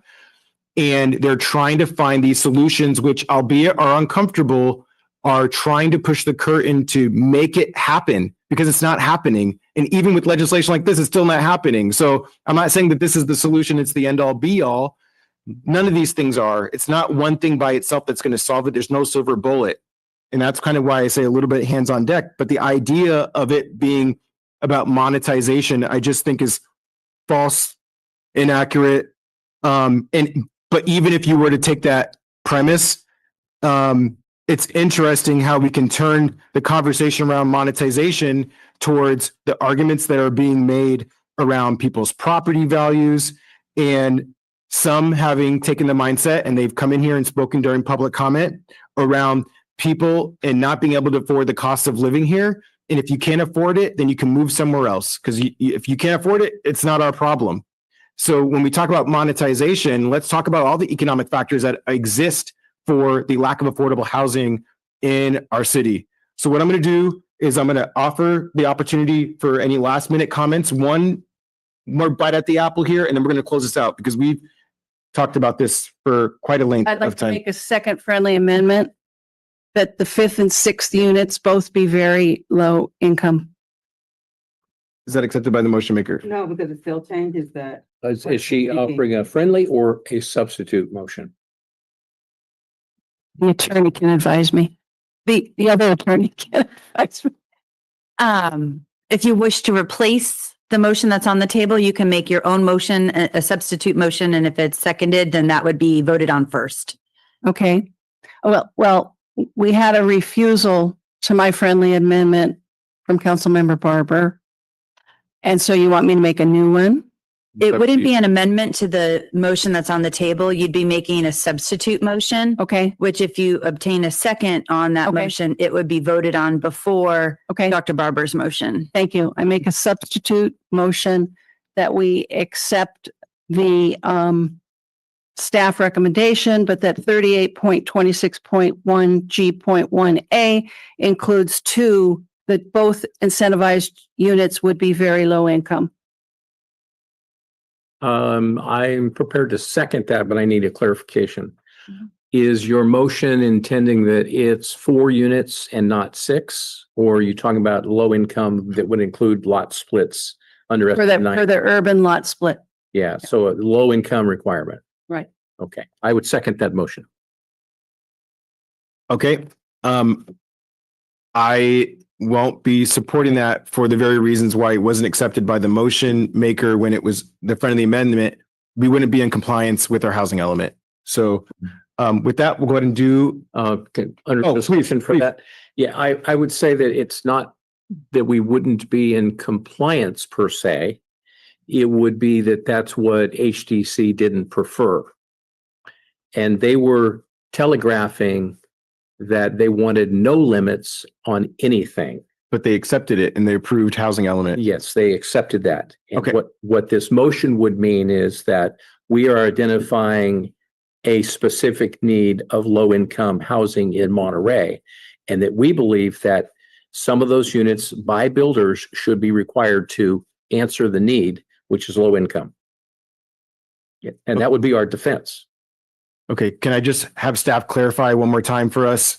If we approved the motion as it is on the table, would we be in compliance with our housing element? Okay, I got a no from the city manager. I think we're good there. I'm going to go ahead and call for the question. All those in favor? Aye. Excuse me. I'm sorry. We're voting on your motion, your substitute motion. Yep. Everybody ready to go? Yep. Okay, all those in favor of the motion? Aye. Aye. All those opposed? No. All right, so we have 2 yes, 3 no. So now we go back to the original motion. All those in favor? Wait, you were still going around with one last comment by each council member before that motion. You just made your, okay. No, I made the motion. I made the Okay. motion on the Okay, secondary. please. Yeah, so there's a lot there. You went on and you mentioned my comments 3 times. I'm not going to go back and go point for point. But what I want to say is that this underlies one of the reasons why I'm on the city council. And it sounds as though you're leaning in towards your housing advocacy. And you made several comments about that there's no renters here that are advocating for it. We're always hearing about this from property owners. And I respect that because this is all about the quality of our neighborhoods. Regardless of who lives in the neighborhoods, it's important for me to preserve the quality of what we have in Monterey and not turn it into something that people don't want. People are expressing what they want in their neighborhoods. And this is exactly why the conflict between the state and the city of Monterey in our land use is such a big deal. So I hope that the court prevails and gives us, as a charter city, more control and says no to SB 9. Now, as a housing advocate, yes, we need more housing units. And I was there for the 2.5 years where we fought through the RENA numbers with AMBAG on the 5th cycle and the second time where we got to the 6th cycle. And again, to give you all a history lesson for the public, 5th cycle was 600 units in RENA, and we accomplished 300. In the 6th cycle, it's 3,654 units, and that's for 8 years, a dramatic increase. The objectionable piece to this is that housing development or community development in the process of RENA establishment going through the numbers using their matrix and the position of ANBAG, we were so limited in what we could vote for because what the state was doing to us. And that's the point. The residents here see the state crossing the line, violating their power and abusing their power, which is adversely impacting all city councils across the state of California. And I've also gone to the League of California Cities, and I've also talked to a lot of people that are from other cities, and they don't like the fact that the state is exerting its power over us. And the last point I'll make is in the RENA problem with AMBAG, they would not allow us to articulate our shortage of water and a cease and desist. They would not let us factor that into the equation. So again, the state housing community development is doing a one-size-fits-all through the state of California, and they're forcing cities to have these conflicts. And in our city, we can't resolve 3,654 units in 8 years, nor will we have water for those units that have applied in the foreseeable future, maybe 2 or 3 years. Yes, I don't think a lot of those units, and to address what Gina was saying, likelihood is there won't be a lot of those units built in the larger lots because we don't have water. Our policy impact will be in 2 or 3 years when there is water.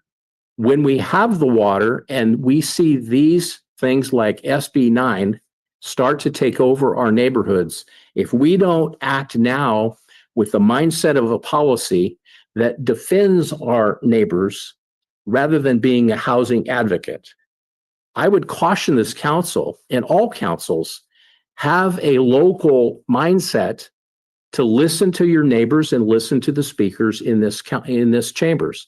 The last 2 sessions, overwhelmingly, the folks don't want this.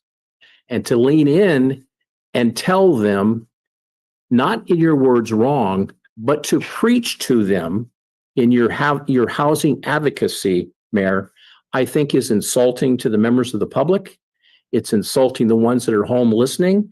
And I think that the tenor of what I'm hearing is Monterey residents are concerned for their future because they don't feel like they have enough advocates at this council. And thank you, Gene, for standing up with me.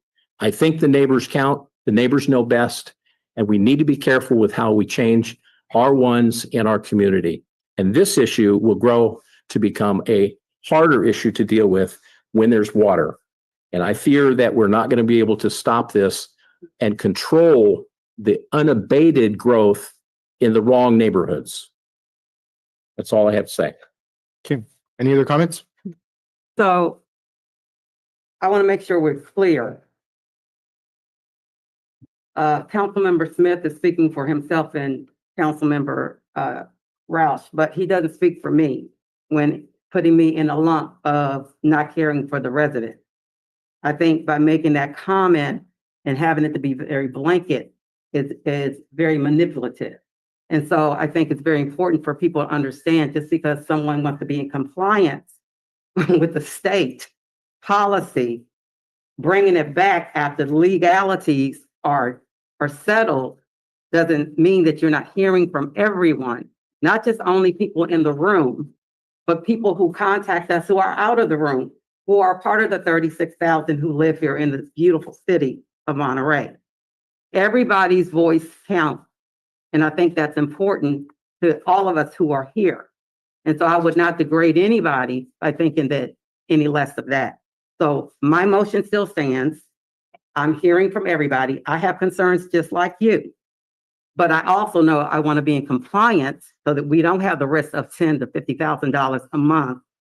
But also saying the caveat of bringing it back to make sure that we're able to modify when we can actually do that legally. So that's all I have to say, and my motion still stands. Any last comments on this side? Okay,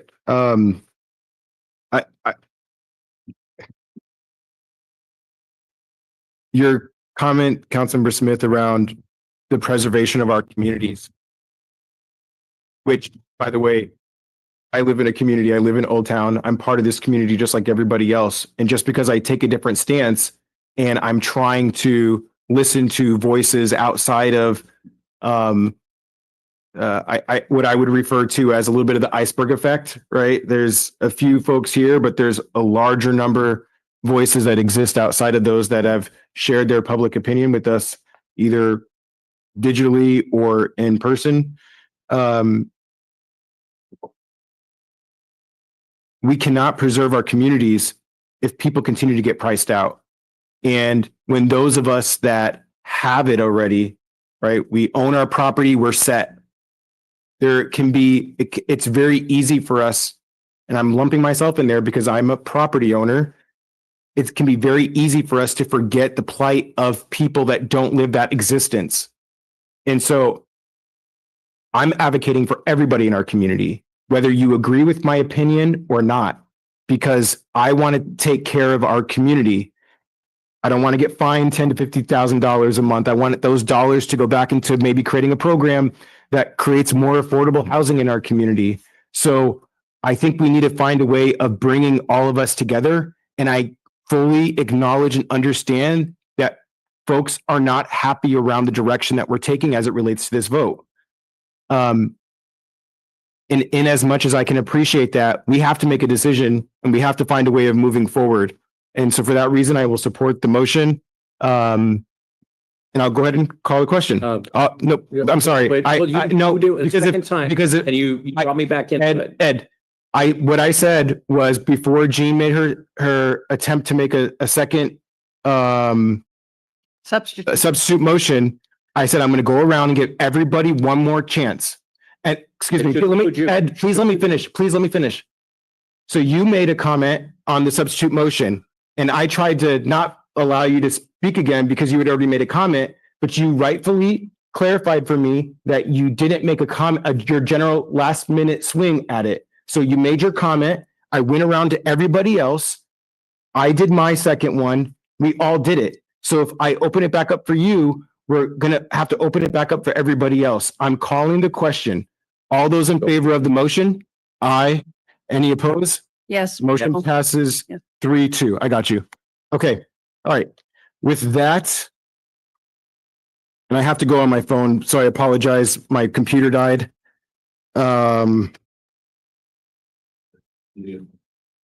So item number 7, which is amend and restate resolution 25-058, the FY 25-26 position control list to delete a deputy city attorney classification and add a new deputy city attorney 1-2/2 classification and amend and restate resolution 25-059, the FY 25-26 salary schedule to establish this salary. I'm going to go ahead and just go straight to public comment because I know that this was pulled by a member of the public. So we'll go ahead and open it up for folks on Zoom. Use the raise hand function. Anybody in the chamber wish to speak on this item? All right, I'm not seeing. Okay, we have one. So we go ahead and close it off in the chamber to just the one, and we'll jump back to Zoom. I'll do a countdown to 5, 4, 3, 2, 1, and we have one person on Zoom. Please. Yes, just to clarify the can you tell me the subject matter again? So basically we're amending our position control list as it relates to the deputy city attorney position in the city. Yes, give me a second. Just the distraction of everyone in the other room there. No, you're fine. Couldn't, once again, I'm sometimes slow to gather my thoughts, but, they're always there. I have to commend you on your willingness to, battle through insightful ideas that contrast with your thoughtfulness, and it's difficult to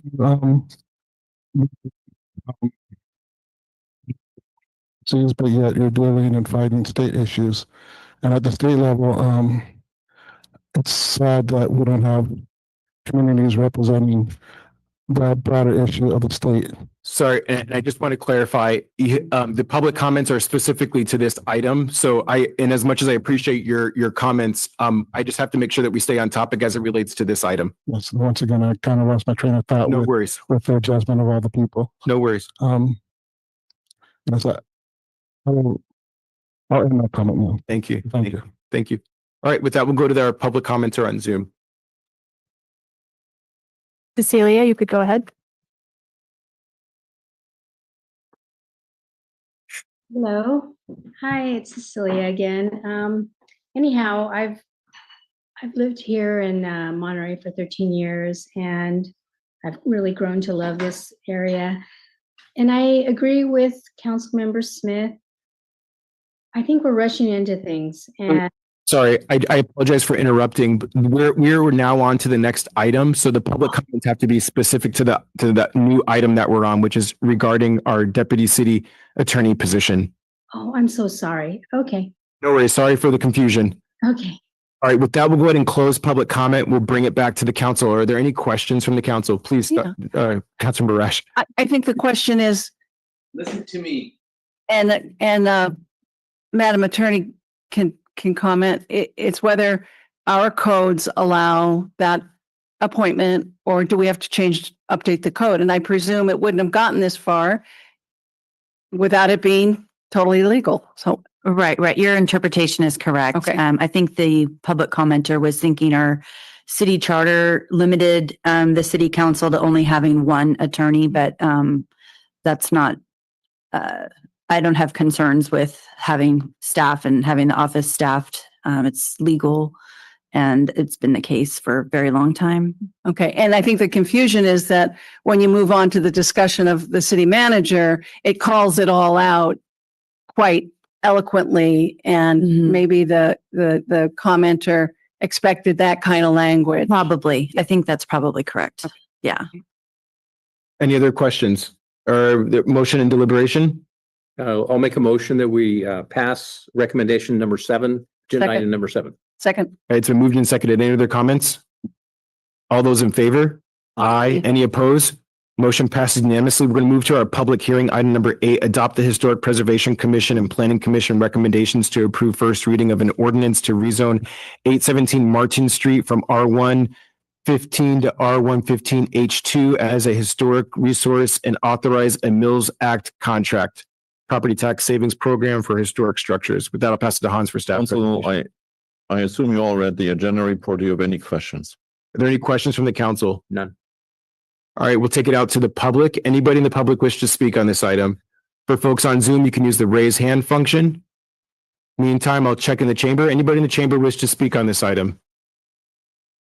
All right, I see none, so we'll go ahead and go back to Zoom. I'll do a countdown to 5, 4, 3, 2, 1. There's nobody on Zoom. Bring it back to the council for motion and deliberation. Second. It's been moved and seconded. I'm going to just jump in and make a quick comment here that I have some concern around. I know that our timeline has lapsed from our previous discussion as it relates to the Mills Act, which is why this is in front of us today. But I'm concerned around the loss of property tax, which is already a struggle for the city of Monterey, for properties that I question are even fully compliant with our program as it relates to having Mills Act status and what the overall benefit or value is to our community. I completely appreciate the preservation of historic properties, and so I it's a hard conversation to have as it relates to that. But I'm interested in having this conversation come back so we can figure out how to move forward with this. Any last other comments from the council?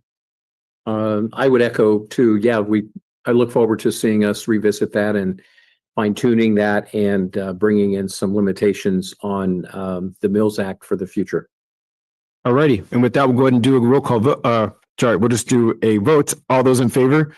Aye. Any opposed? Motion passes unanimously. With that, we'll move to the public appearance item number 9, appoint council members as representative and alternatives to serve on the Access Media Productions AMP Board of Directors. Can I just, I'll pass it to Hans.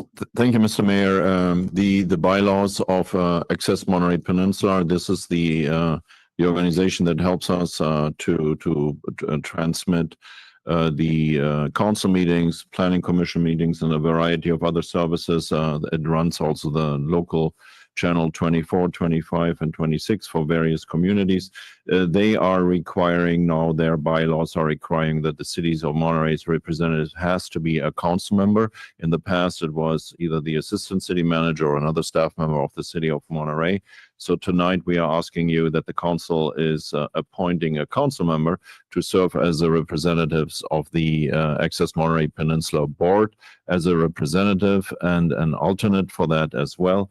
The board meets quarterly on the third Monday of the month in person and via Zoom. And the meetings are at 12 p.m. at lunchtime. So meetings are held at the AMP headquarters at 465 Tyler Street in Monterey. And so with that, I hope that you can appoint a council member and an alternate today. And then how did we get not in compliance with the bylaws? How did that happen? I think they changed the bylaws in January. And Lori had a 10-minute presentation prepared. Thank you for being prepared. If you like, we can go there. Mayor and council, actually I had like a 1 or 2 minute, but yeah, the bylaws were changed in early 2025. Okay. Yeah. And historically it's always been the city staff member that was appointed. All right, perfect. Any other questions from the council?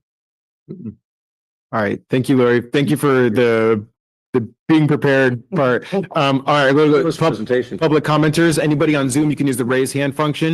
In the meantime, I'll check in the chamber. Anybody in the chamber wish to speak on this item?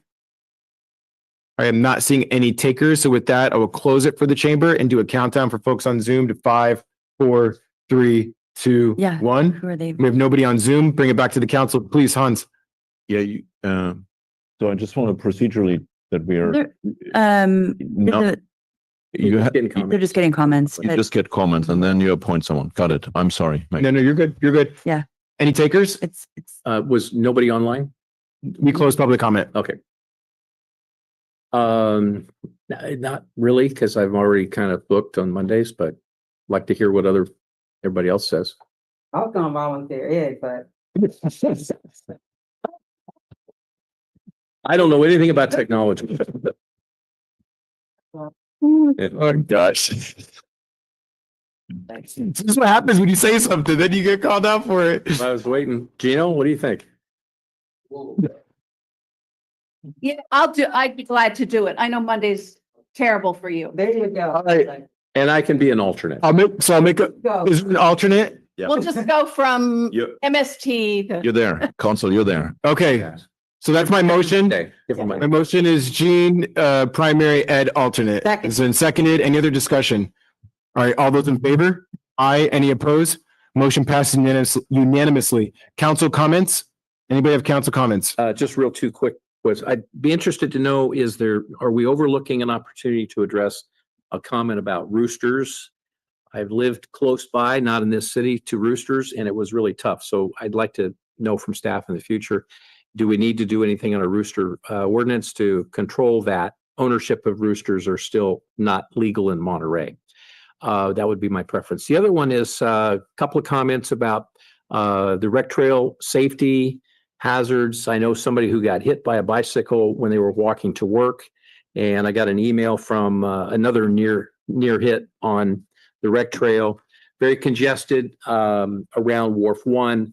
And particularly, I would be interested if we could bring it back and get from staff a sense of, is there any opportunity for us to get more enforcement, also speed limits, and also an opportunity to look and see where we're going to be doing striping around where the vendors are set up along the rec trail.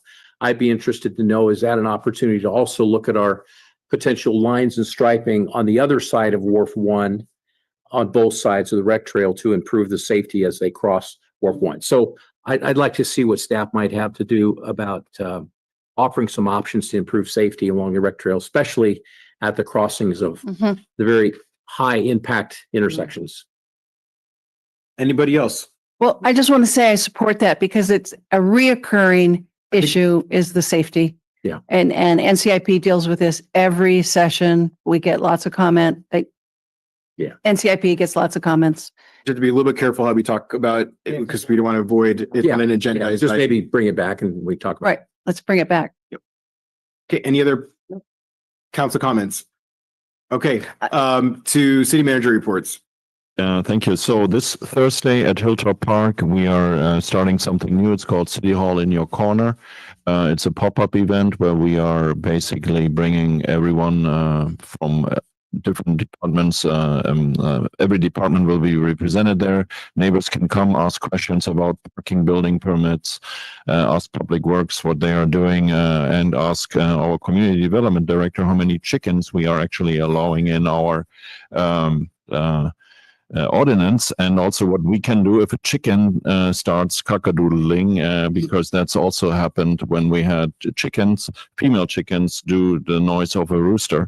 So we are kind of knowing about that issue, Councilmember Smith. It's not a trivial one. So this will happen at Hilltop Park this Thursday from 5 to 7:30, and the next one is planned at Montecito, at the Montecito Park area for September 13th. That is a Saturday in the time, I believe, from 10 to 1 or something like that. We'll get in more details. We also are at the back end of Car Week. This Car Week was different than previous Car Weeks. We received quite a number of concerns and complaints from residents. The police department, our police department in the city of Monterey, was on top of things. We had a lot of 212 traffic stops. We issued 130 citations. 10 of the drivers were arrested. One of the drivers was carrying a gun. We also towed 4 cars. There was a sideshow at In-N-Out Burger, and our residents live close in that neighborhood to In-N-Out Burger, which happened on a Thursday. It also happened on a Friday, and it happened also on a Saturday. We will have a conversation with our friends over in Seaside because it should not have happened repetitively. And that definitely is something I would like to address with them as well. Our neighbors were the ones who were suffering from the noise, and I can only imagine what the hotels, surrounding hotels, had to do also with compensation of rooms, especially 2 hotels in Seaside and 1 across the street at the Hampton in Monterey. So again, this Car Week was different. There has to be follow-on work that we as staff will do, and I will share also with you, Council, on Friday all the received complaints that we received in writing as well as telephone messages, so you also get a good feel about that. The main challenge I see, and I will be very, very brief, is that the character of the exotics on Broadway as well as the additional event at Monterey County Fairgrounds are attracting a crowd that is favoring sideshows such as burnouts, as doing donuts and revving the engine, and that definitely has significantly contributed to the negativity that we are now hearing back from our neighbors at Laguna Grande, but also the neighbors in the Casa Ova, Oak Knoll, Villa Del Monte neighborhood who also heard a lot of those noises. So we'll address this also with Monterey County Fairgrounds and hope that we all at the end come to a good solution. Thank you, Hans. With that, we are going to be transitioning to closed session, but we'll take public comment on the closed session agenda item.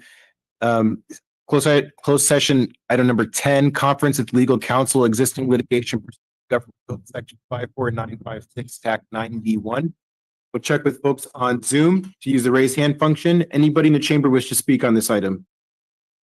All right, seeing none, we'll close it off to the chamber and we'll do a countdown for folks on Zoom to 5, 4, 3, 2, 1. We have 0 on Zoom. We'll go ahead and close public comment and we're going to recess and we'll be reconvening at 7 o'clock. Thank you, everybody.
Hello, everybody. Welcome to our evening session of our council meeting today, August 19, 2025. We'll go ahead and call the meeting back to order. We'll start off with the Pledge of Allegiance, and I think it is Councilmember Rash's turn. I pledge allegiance to the flag of the United States of America and to the republic for which it stands, one nation, under God, indivisible, with liberty and justice for all. Thank you, Jean. With that, we'll do announcements from closed session. I have to readjust where everybody's at. Existing litigation items 1 through 11, there is no reportable action. Awesome. That's easy enough. With that, we'll go ahead and adjourn to a joint meeting of City Council and NCIP Committee and establish quorum of NCIP Committee. And I'll pass it to Clementine to take roll call of the NCIP Committee. For Aguajito Oaks, Member Purdy. For alternate Bobrowski. Okay, we do not have Aguajito Oaks. For Alta Mesa, Member Stalker. And for Casanova Oak Knoll, Member Schmidt. Here. For Deer Flats, Member Kohik. Here. For Del Monte Beach, Member Fields. Here. For Del Monte Grove, Laguna Grande, Member Hanson. Here. For Downtown, Member Tipton. Here. For Fisherman Flats, Member Baker. And that alternate seat is vacant, so we do not have Fisherman Flats. For Glenwood, Member Whitney. Here. For Monterey Vista, Member Yanish. Here. For New Monterey, Chair Obona. Here. For Oak Grove, Member Adam. Or that alternate is vacant as well, so we do not have Oak Grove. For Old Town, Member Ricketson. Here. For Skyline, Vice Chair Duke. Good evening. And for Villa Del Monte or Via Del Monte, Member Johnson. Or alternate Jennings. We do not have Villa Del Monte either. Thank you, Mr. Mayor. All right, thank you, Clementine.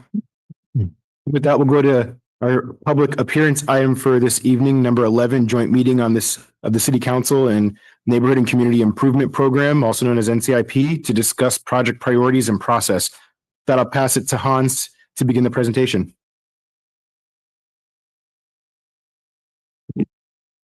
Thank you, Mr. Mayor, council members, NCIP chair, vice chair, and NCIP members. This is a joint meeting of the City Council and our NCIP commission to talk about project priorities, talk about processes. It's a follow-on meeting from a meeting that we had held, I think, a year ago at the Hilltop Park Center. And at that time, a lot of topics were discussed. And I think in the past 12 months or so, there has been significant progress being made with respect to the collaboration and the working environment that this NCIP has now created together with staff. From a city manager's perspective, we are really struggling still and will continue to struggle with staffing issues. The NCIP is probably very much aware of those issues. We, with the help of the council, we adjusted the salaries for our engineering and project manager positions, but it seems that we are not able to attract qualified candidates. And just today, we were disappointed by another applicant who we had extended an employment offer to. And unfortunately, this did not materialize today, even though we tried to intervene and personally also convince that person that there is no other choice than the city of Monterey to work and live and engineer for. This also parallel, we have another position that is leaving us in public works, and so we are understaffed, and we will be understaffed for a very considerable time. We also are trying to manage the projects, the bulk of projects that we have in the CIP and in the NCIP by using a variety of tools that we have in our toolkit, which is using outside engineering companies, outside project management companies, outside consultants to help us with the projects. The disappointing news I need to share with you is number one is they all are also in high demand. And also, they are also not the solution to a lot of our challenges, which is timely project delivery, because at the end of the day, they can also choose and pick what they want to work on and how they prioritize.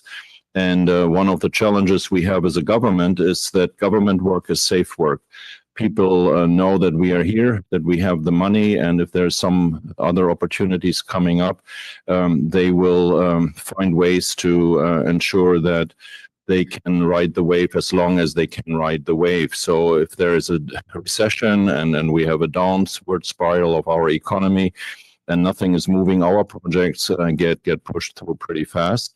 But if we have an area at a time of high demand for certain professions and engineering, we are part of the process of our consultants, who then select what is the most economic way for them to maneuver through the next 2, 3, 4 years. However, having said that, they also have the same challenges we have. They are also not fully staffed, and they are also looking for help.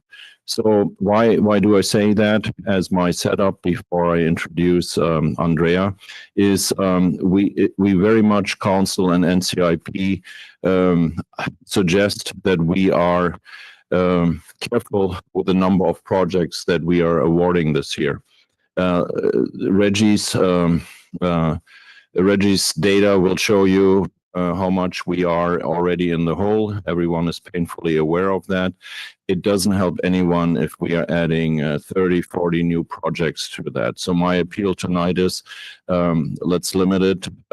Think about what is a good number to limit those projects. But I tell you, when Reggie tells you he can work on 12 to 14 projects a year, we complete that number per year. That's a number I think that is already astronomically high for the cycle of upcoming NCIP projects. So my appeal is let's look at a number that is manageable, and maybe it's a number that is below 10. And I ask for below 10, knowing that you will probably give us 20. So I wanted to caution all of us. We cannot provide the amount of work that we'd like to do, and it's not because we are not capable of doing it, but it's just because the environment right now is so tough that we do not have enough professional capacity inside the city and outside of the city to help us manage all those projects. So with that underway, that is my hope for tonight, that we create also a little bit of breathing room and understanding for the number of future projects for Andrea, Reggie, and her entire engineering and project team. I hand it over to our very capable Public Works Director, Andrea Rennie. Thank you, Hans. And good evening. Is it working? Okay, good. Good evening, Mayor, council members, and CIP Chair, Vice Chair, committee members, and members of the public and residents. So as Hans mentioned, this is the second meeting that we've had in about a year and a half. The last one we had was in July 18th of 2024, which is hard to believe. It's all been over a year. So during that meeting, there are quite a few requests and comments, and staff heard the comments and requests from council and the committee members. So we have had more meetings with the chair and vice chair, and those have been extremely productive. And I'm very grateful for you taking the time to meet with us and to go over agendas and all that we do. The Mayor Williamson, and Councilmember Rash have also attended the meetings. And the other thing that we did since last year is we also changed the NCIP schedule. That has been very, very helpful because before the nominations were due very early in the year. So they were due about February. And that was before we had the chance to show to council the city of the state infrastructure, the CIP, the budget. And so with this change, now what we've done is the nominations close after the state of the city. The CIP and the budget are adopted. So there's more transparency and more of an opportunity to understand what the financials are and what projects are needed. On June 3rd, City Council also, we had a meeting that we have once a year where City Council lets the NCIP committee know what the priorities are for the next year. And that used to happen before voting night, but also before after the nominations were due. So there was not a chance to nominate projects that the council felt were important. So by changing the schedule, there's also an opportunity to have that discussion before nominations are due. We, as staff, we also went to the NCIP committee on June 11th, and we had a discussion on the city projects, the city needs, where NCIP committee asked questions. And then we also collaborated with NCIP on submitting projects. So out of the 73 new projects that were submitted, I want to say about 20 of them were very closely coordinated with staff. In fact, we worked with Dennis and other members of the NCIP committee, Kurt, to actually put their name on these nominations that we wrote together. So with that, I just want to say that we are struggling with staff capacity. Of the person that Hans said might be leaving Public Works, it's not Reggie, so rest assured. It's not myself and it's not Reggie. So, okay. Reggie did get an intern. She was very helpful. We do have consultants. We have other folks, but as Hans mentioned, we're still running at about 50% vacancy, so we still have some challenges. And before Reggie gives us a quick status update on projects, I want to recognize the work of the chair and vice chair on all of this, the hard work of the committee. And I also want to express my gratitude because it has been a different year. It has been a year that has been full of collaboration. I feel that the meetings are really great. You do have a lot of committees, but I think everybody works well together. And as staff, I think we really appreciate that. Reggie?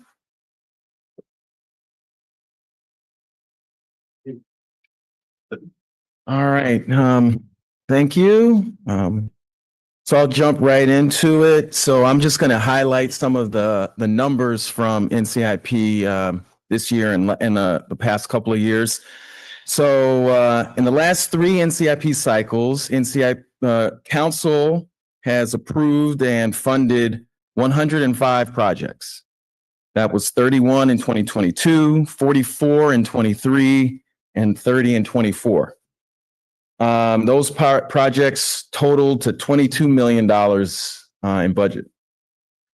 In that same time period, last 3 years, staff has completed 38 projects to date. 15 in 23, 18 in 24, and 5 so far this year in 25. We currently have 75 active projects.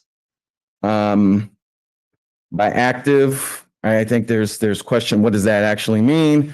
So active means they're on the books and we're at least thinking about them. We're trying to get to them.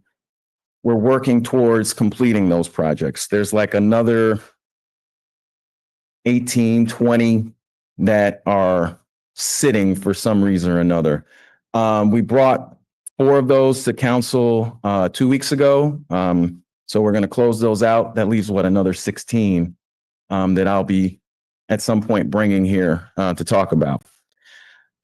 Currently of the 75 active, city staff, parks, public works, ISD, police department, various other, we're working on 44. So that leaves 31 that we're not touching really. They're on the bench. We're hoping to get to them at some point. The community members that, have those nominated, those projects who want them done, If you recall, 2 weeks ago, I was here, I said I'd received 4 calls, emails, inquiries on what's going on with my project. So just to catch you up, the next week, so last week I got 3 of those and this week 1. So in 3 weeks, I'm at 8. People following up, calling, questioning what's going on with my project. So that's where we are with those. As Andrea said, we received 73 new nominations in total. The process will start again September 3rd. So after Labor Day. Voting nights November 19, and we'll be back here with the projects in front of City Council on April 7, 2026. All right, so I'll be around and available for questions. And I think it's back to Hans, right? No. Oh, to the mayor. Okay.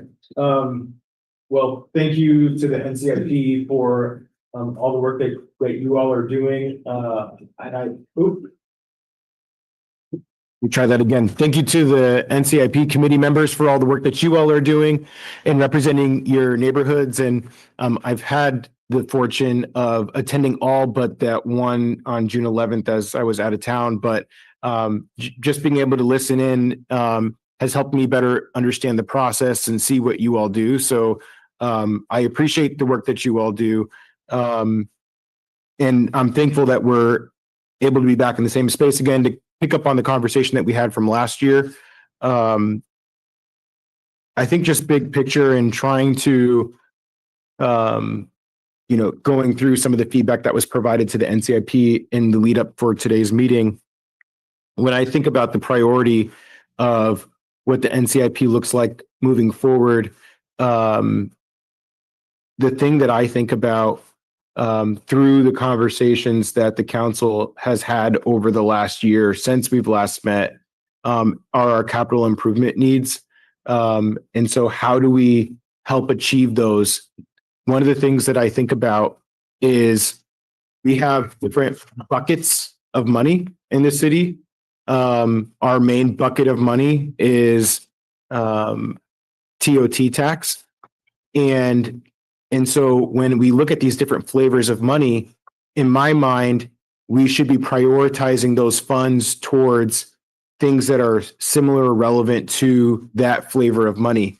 And so to me, the most relevant thing as it relates to TOT dollars is how do we lessen the impact of tourism in Monterey on local residents? And when I look through the projects that are proposed by staff, when we look at globally the entire city, a lot of the projects in the CIP meet that need. And so I just look back to this past week with Car Week and all those pressures that we all felt. And there's a lot of projects that are currently going on, but there are a lot of projects that are way deferred. We could have helped lessen the impact by addressing these things. And how can we take a pause and be creative about having a conversation as a community around what does that look like? What does being more intentional around lessening the impact of tourism? We have to recognize that TOT is in a large way our bread and butter, and it's not going to go anywhere. So how do we help strengthen that and help support what increases in tourism look like? Because that's what running a business does, which in a way, this is somewhat of a business transaction as it relates to our sources of revenue and the expenditures as it relates to the programs that we offer in the city of Monterey. So that's just something that I think about is how do we prioritize those types of projects? So just kind of sharing my thoughts out loud. How do we do that? And it's going to be a tough conversation. I know that our study session next week, which I would encourage folks to listen into, is going to be focused on different ways of funding a lot of the deferred maintenance and infrastructure needs that exist in the city and how we pay for that. So I look forward to that discussion, and public comment is going to definitely be appreciated as we engage in that discourse. Another thing that was brought up in the staff report from NCIP members was resident engagement. I'd be interested in, and I'm pointing to my colleague here to my right, maybe y'all's left. Gino has brought up before this idea of participatory budgeting. And it seems to do a lot with what NCIP does with helping to try to prioritize our budget in the city of Monterey. And so I think as we think big picture and try to reimagine how things done, how can we incorporate that into the process in a more intentional way? So just kind of wanted to bring that up as a way to try to do a better job. I think we do a good job through the neighborhood associations of engaging with folks in our neighborhoods. How can we do even better on getting more folks engaged and involved in the process? And I think there's value in that. And then the last thing I would speak to before I pass it to the chair is I think it was sometime last year we were having discussion around NCIP and or maybe it was 2 years ago, and I had posed or asked the question around the idea of changing the seat makeup of NCIP. And I just want to reassure folks that I'm not pushing for that. It was a question at the time that I thought was worth considering, but I think that there's enough other things going on and pieces moving where we don't need to engage in that conversation. So anyways, that's just a little bit of an intro for me. I'm really interested in hearing from the committee members and what feedback that you have in engaging in a deeper conversation here. So with that, I will pass it to the chair. And I did include a slide. Are we able to pull that up?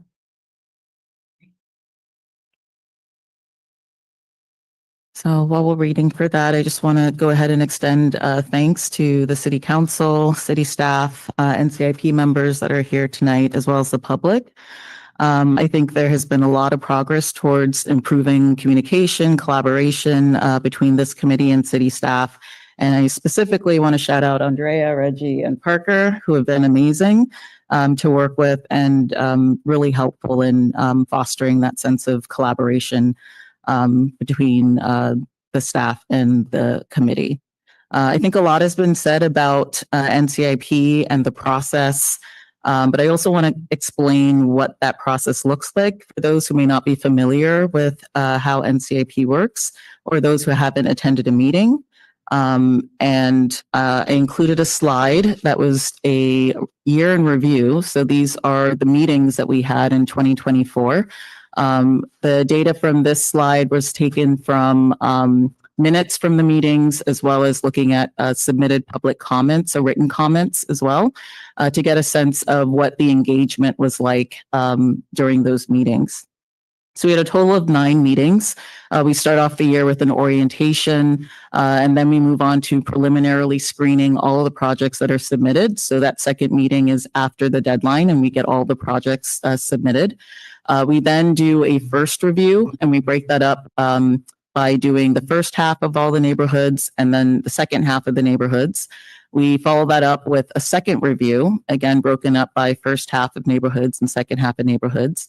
And then we move on to our voting night. And then we have a wrap-up meeting, and we happen to have a special meeting in December. So total of 9 meetings, average meeting time about 2 to 3 hours.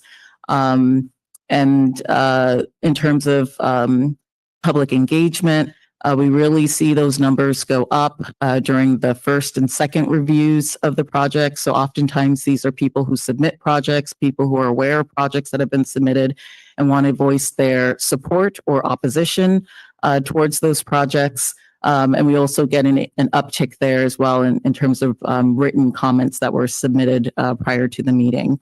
So looking at that in total, it's from the data that I was able to access, about 18 hours and 32 minutes, likely more than that.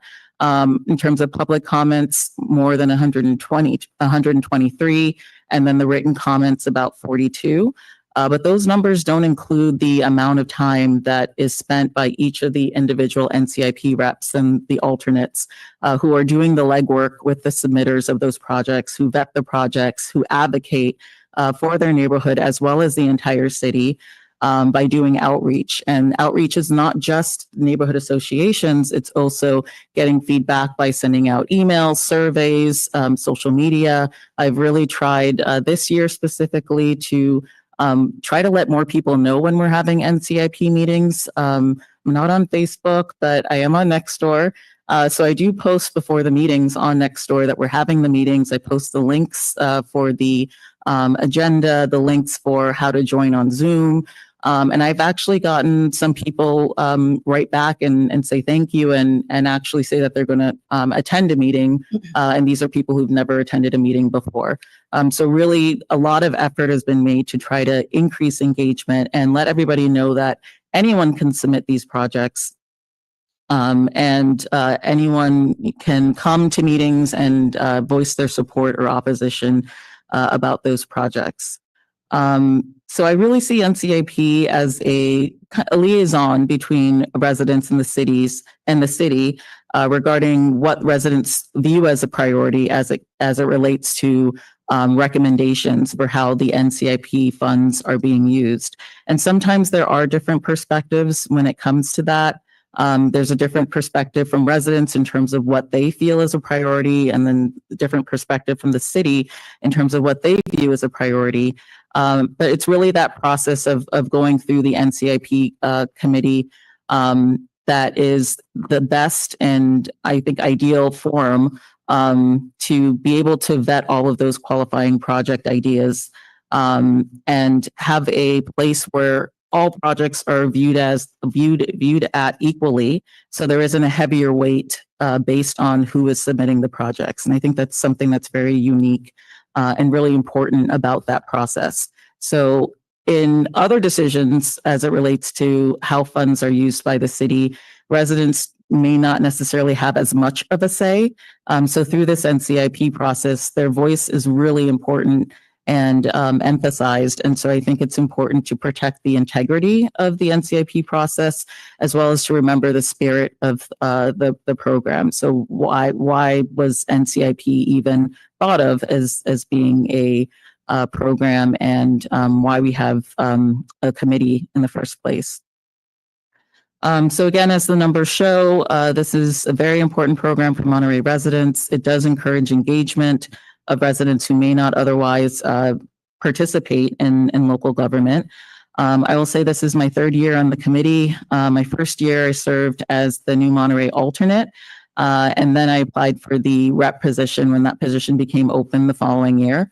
I also want to emphasize that since my first year and learning from more experienced NCIP committee members, there was always an emphasis on projects that promote safety and public health. So that's what was told to me on day one, even as an alternate, that those are the projects that we really want to focus on and make sure we're advocating for. I think everyone on the committee cares about their neighborhood. They care about the city at large. There isn't a specific allocation based on neighborhoods in terms of this neighborhood gets this percentage of the funds, et cetera.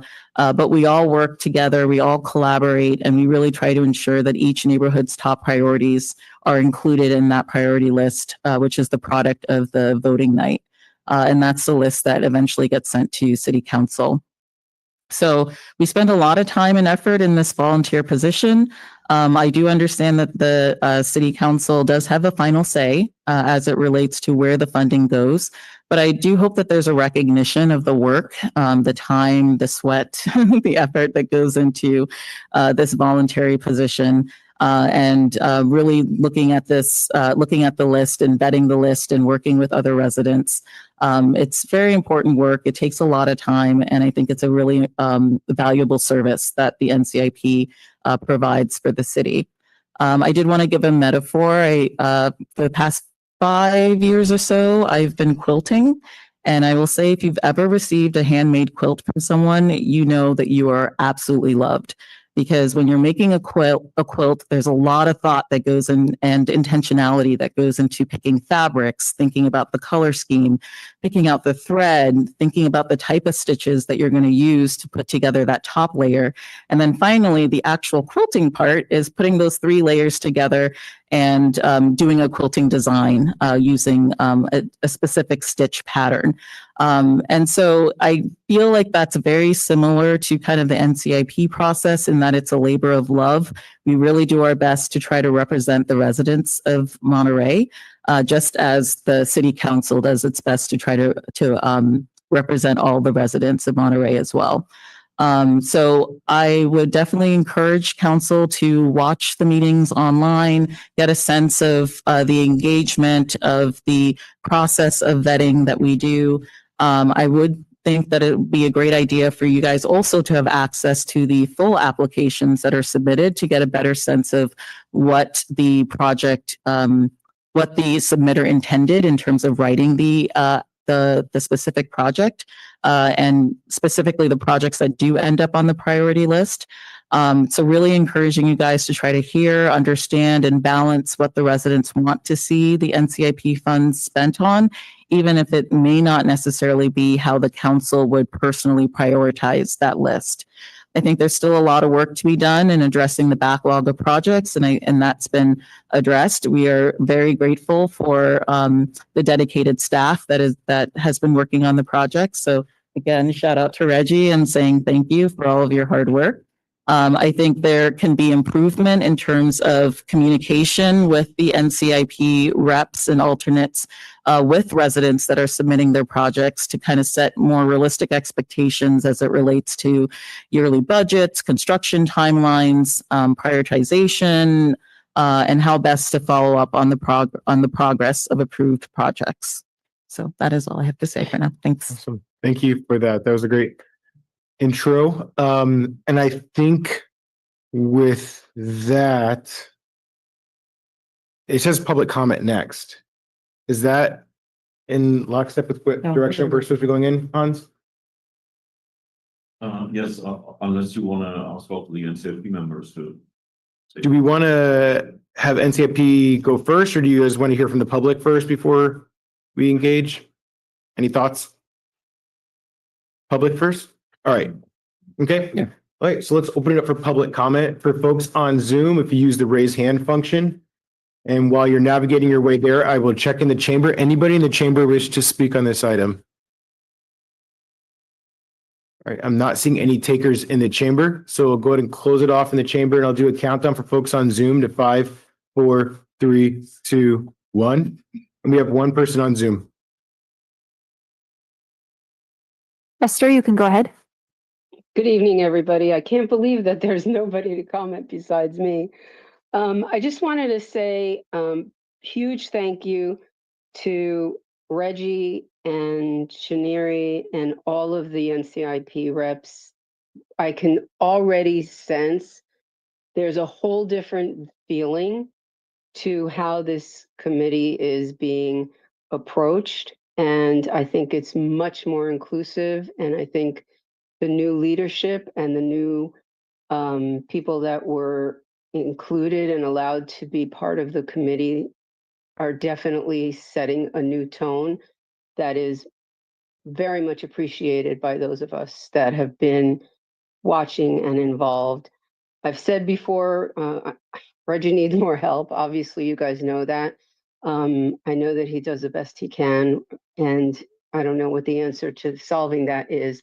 But really, I just want to say a big thank you to all the NCIP reps and the new leadership, and my neighborhood's NCIP rep, Scott Hansen, who does a great job working with our neighborhood and prioritizing our needs. Thank you. Okay, with that, we'll go ahead and close public comment and bring it back to the joint session. So we can just open it up and let's have the NCIP go first, and then maybe we can have the council provide some comments. So time for questions, comments, thoughts, ideas. Please, Hans. Yeah, maybe I can also, we ask NCIP for some feedback or some ideas also to talk about, and some of those are, maybe we can discuss also priorities for the upcoming cycle. What are the priorities you like to see as council? How can we more engage the residents? How do we prioritize projects? So that also would be helpful. Reggie works on 44 projects that he touches. Does it make sense that he touches 44? Should he focus just on the ones that are really on the launch pad there? We want to talk about NCIP term limits. Is that something that the council wants to discuss? We have again talked about that before. What ideas does the council have for the NCIP?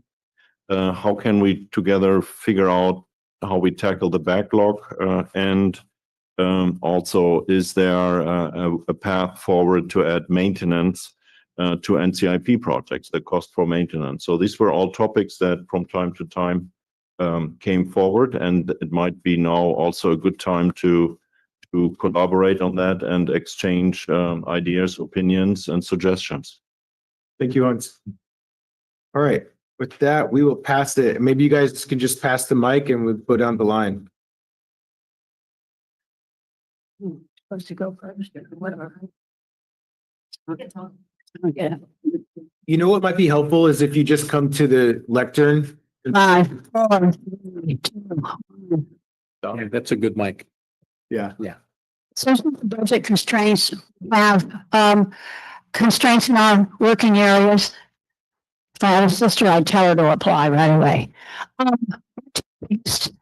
Priorities, which doesn't take a lot of thinking behind it. It's public safety and it's fuel action. Because without those, sidewalk, we don't need a light post. Because if we don't public safety and fuel action, Is there a way that we could turn off this one? Maybe that mic sounds better. Can we mute? Can we mute that one? The one on the lectern? In the hand, we'll just use that. I wasn't going to talk, but they handed me the microphone. So I just want to say thank you, everybody, for being here because you guys put in a lot of hours too, and that's really appreciated. It's important. Everybody serving the public is important, and the roles you're playing are essential. And I want to say, City Council has kept NIP on the forefront of my neighborhood's tongues all year, even during the slow season this year. Thank you. So we've had a lot of discussions, talking about taking funding from NIP, talking about changing the way the representatives are, talking about limiting or restricting the bringing of who represents. What I can tell you is, though, we've also had lots of good discussions. We have the smallest number in our neighborhood has had the smallest number of new projects submitted this year that they've ever had in all the time I've been a rep. And they're small. And they're little bits of money just supporting existing departmental operations to get a few little things done. The conversation in my neighborhood right now is, we've got good projects, we'd like to get them done. So the conversation is not about mine's more important. It's just, let's work together to get them done. And in the past, what we've seen as representatives is when we let the engineers in the city have their choices, they can make good choices about what to get done. They can put projects together to make them more efficient. They can prioritize based on costing that they're seeing. So that's kind of just a little bit in answer to those questions. And I think the last one on there, I can't read my handwriting. So I'm going to go ahead and turn it over to the next person, but thank you very much.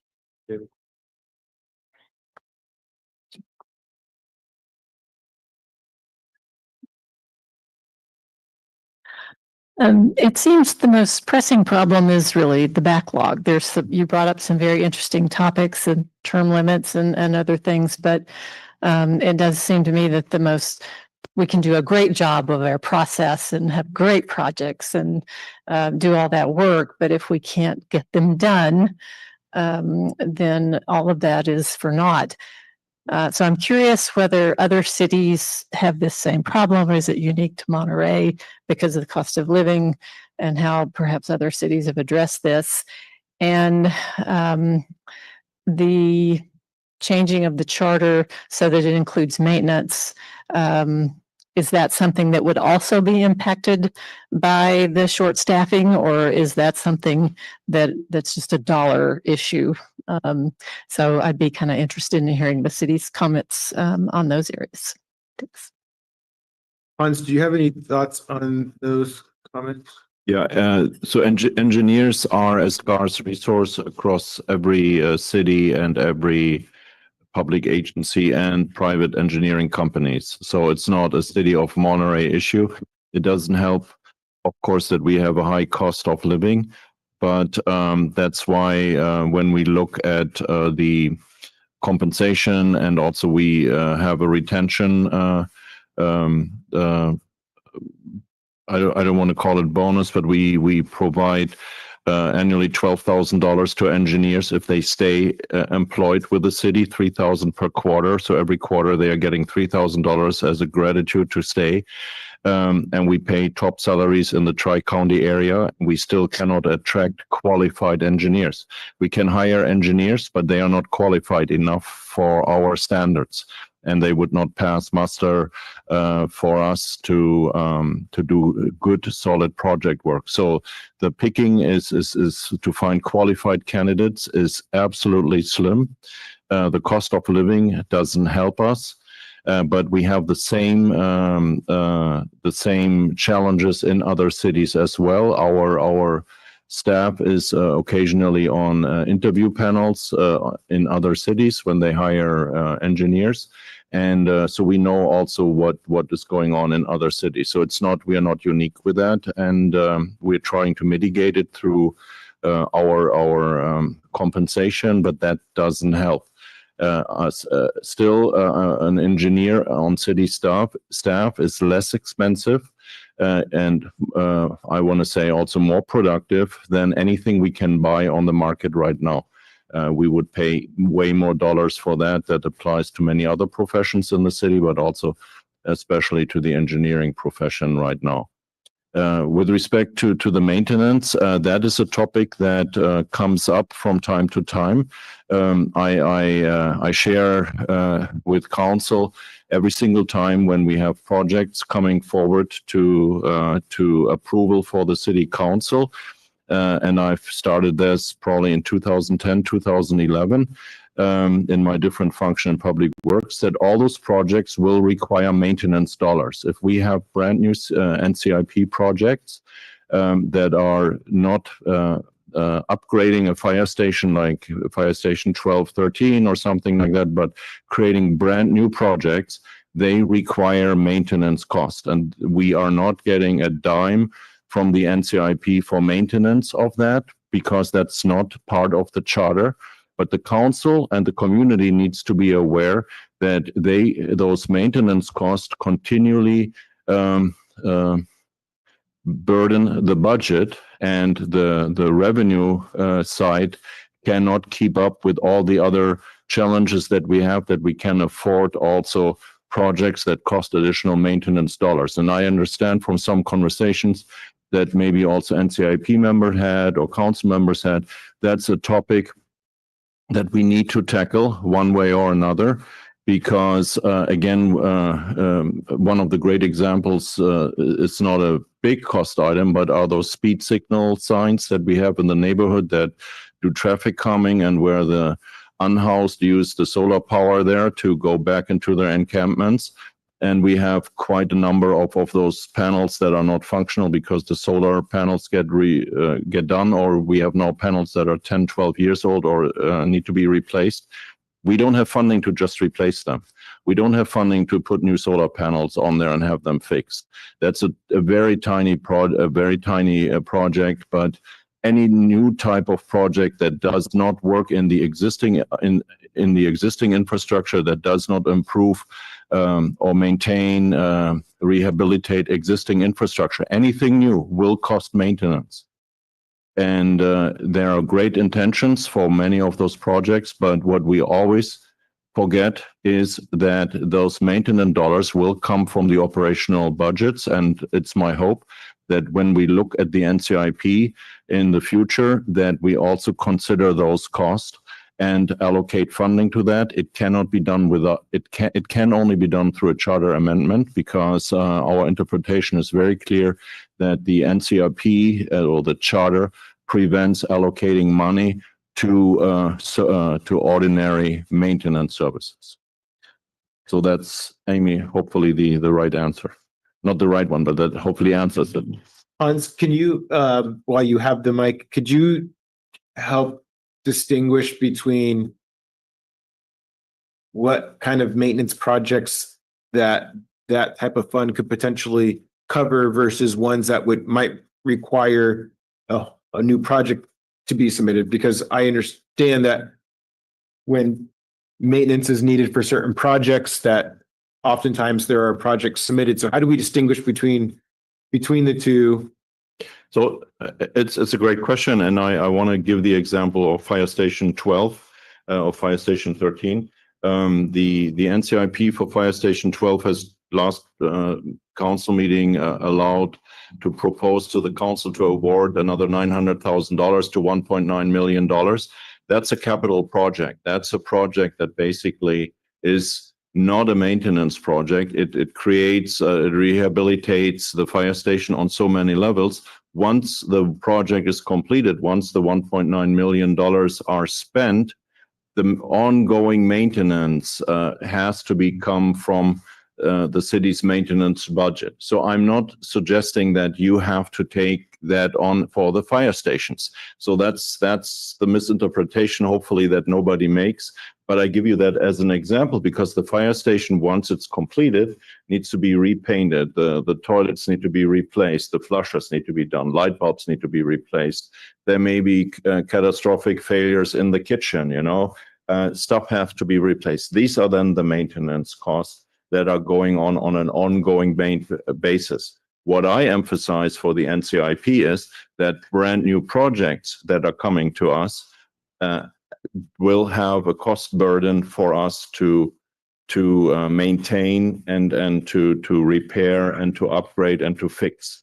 These are the costs that I think we have to discuss how we can share those cost burdens, because again, we have an excellent infrastructure in the city of Monterey. We have playgrounds everywhere. We have great parks. If we add to all of that, which is great, does it really fulfill additional needs? Maybe, maybe not. In my humble opinion, these are many times nice to have projects. If we have nice to have projects, we need to find also the funding for the maintenance, because the flip side is, if we do not tackle those questions for the ongoing maintenance one way or another, something has to give. And though something has to give, our service levels on the city, whether they are in positions that nobody feels that they are missing, or they are actually in areas where you really understand what we are not doing anymore because elementary services are being reduced. So that's the point. I'll share with you, the city is right now in a $10 million structural deficit. What does the structural deficit mean? It means that we are spending $10 million more than we have as income. And so our revenues and our expenditures are out of balance. We were able to go into this fiscal year right now in which we are in with a set of, I want to call it maybe parachutes, that we are able to manage over the next 12 months. But having said all that, it explains to you, and we will address that, how we are solving that puzzle. But what it tells you is that we have that challenge, that every little thing that we are adding, every little thing that we are maintaining, has to be paid one way or another. And right now, all of you who follow the city's conversations, we have a $10 million hole in the budget. There's no dancing around that topic. That is there. We fixed it for this year. If we don't do something for the following fiscal year, we are in a real challenging time. So maintenance is one of them. And if you add up what we also, since the early 2010, 2012, we tell the council and we tell the NCIP those projects add $65,000 in annual maintenance cost. We look at every single project, and Dennis, I bet you have read all that. What nobody is helping us to fund those. The council greenlights the projects. The NCIP is happy, but we are not tackling the maintenance cost for a while. And I think the time is ripe, and it's a fair question. Should we also allocate funding from the NCIP towards maintenance? Okay, thank you for answering those fly ball questions, please. So downtown is a little unique in that many of the city's submitted projects are actually in downtown. We have 14, because we combined two of them. So we have 14 projects, and half of those are city projects. The library, the sports center, the Elistero Park, all of those are all city projects. And if you look at that, and based on what's happened last time, we're probably $3 million or more just for those projects. So that's half the budget right there for what is in downtown. Plus, I agree with Shamiri, it's all safety. If it's a safety project, that's top priority. And I think that's top priority for all of the NCIP. So we need to think about that. And then I'm sure we're going to have more discussions about maintenance and other things that may happen in the future with the NCIP and its budget. So thank you. Thank you.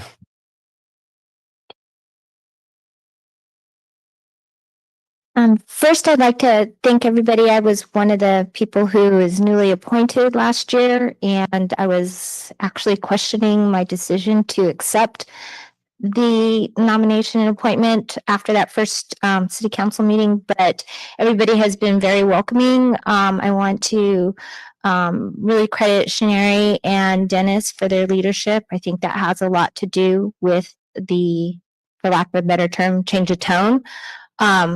I also want to thank Reggie. I've had several questions about potential projects that neighbors had questions about that I wasn't sure qualified, and Reggie got back to me within hours usually, and I was able to relay that information. So I want to thank him because I know he's extremely busy to take the time to answer those questions.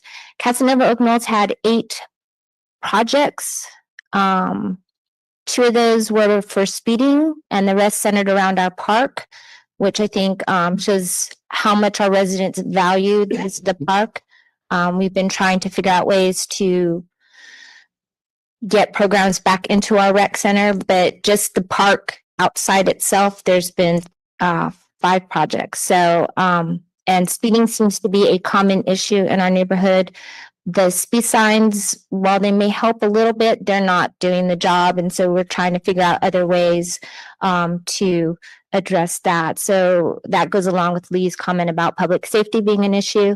We do have one street in our neighborhood that does not have sidewalks, and there is speeding on that street. So that's an issue because people tend to walk in the middle of the street, or they're actually walking on people's front lawns to avoid walking in the street. So, and I've always thought maintenance should be an issue, and I'd like to hear more why it needs to be a charter. I understand citywide projects, but newer projects, I don't know if there can be a way maintenance could be funded in that initial estimate to give like a little cushion for future maintenance. I don't know how that would work, but I have always had a question about all the projects we approve, and then the burden of the maintenance is on the city. And that's, I think, where some of that general maintenance issue comes in. So I'd like to explore ways we can maybe put that in the funding of the project to at least cover a little bit of the maintenance in the future, in the near future. I'm open to your thoughts, Hans, on that, but part of what I think might be a challenge is all the projects that have already been approved.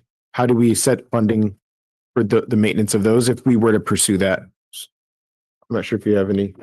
Mayor, I think there might be a legal question because it's in the manual and it's part of the original charter. So maybe the city attorney could answer that right now. I'm fine. That's a legal question. So specifically about maintenance? Yeah. So the charter does say that the funds are not to be used for ordinary services. I think prior city councils up to the present date on projects have interpreted that to include maintenance as a regular and ordinary service. Last year, we drafted a proposed charter amendment that would change and tighten up the definition of a capital project and also to address what does ordinary service mean. At that time, there wasn't the appetite on the city council to put forward that amendment on the ballot. But that would be one way to address to make it crystal clear. Yeah. Can I follow up? So we've had a history of the majority of projects being maintenance projects.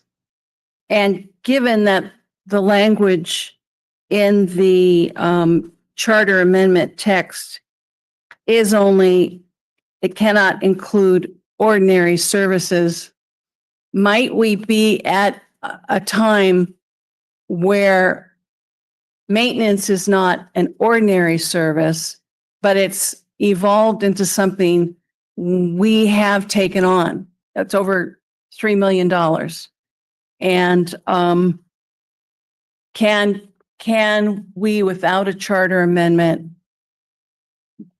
for lack of a better word, bless our evolution into these projects that are maintaining? I hear what you're saying. We have a budget deficit, and I appreciate your suggestion that going forward with projects, we include things to maintain that project, more supplies for the radar, flashing lights, include provisions for sustaining those. But we already have a long history of including maintenance. So I'm wondering, does that give us some leeway? I think we need to define like what the history of maintenance. So my understanding is really the only project that might be considered maintenance would be Greenbelt. But I think that's been more, that's the one I can think of. I don't know that there's been other maintenance projects, such as if there's a new restroom installation, there isn't funding for cleaning that restroom or repairing the toilet seat or things like that. So is that what you're talking about with maintenance, or? Maintenance is, if I may add to that, Councilman Morash, people. People are doing the maintenance. People go out to the playgrounds that are funded by the NCIP, are also gratefully for me replaced by the NCIP, but they have to be inspected on a weekly basis. They have to be maintained. Maintenance are people. Maintenance are also supplies, but if you don't have the people or you cannot pay for the people to install the supplies, you have a maintenance challenge.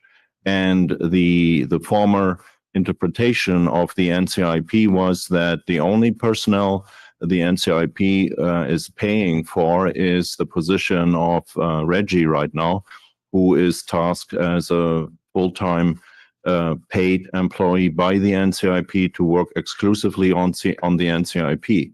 But many of the projects that are being implemented have to be maintained on a daily, weekly, monthly basis by employees. These are the people that the NCIP should consider also paying for.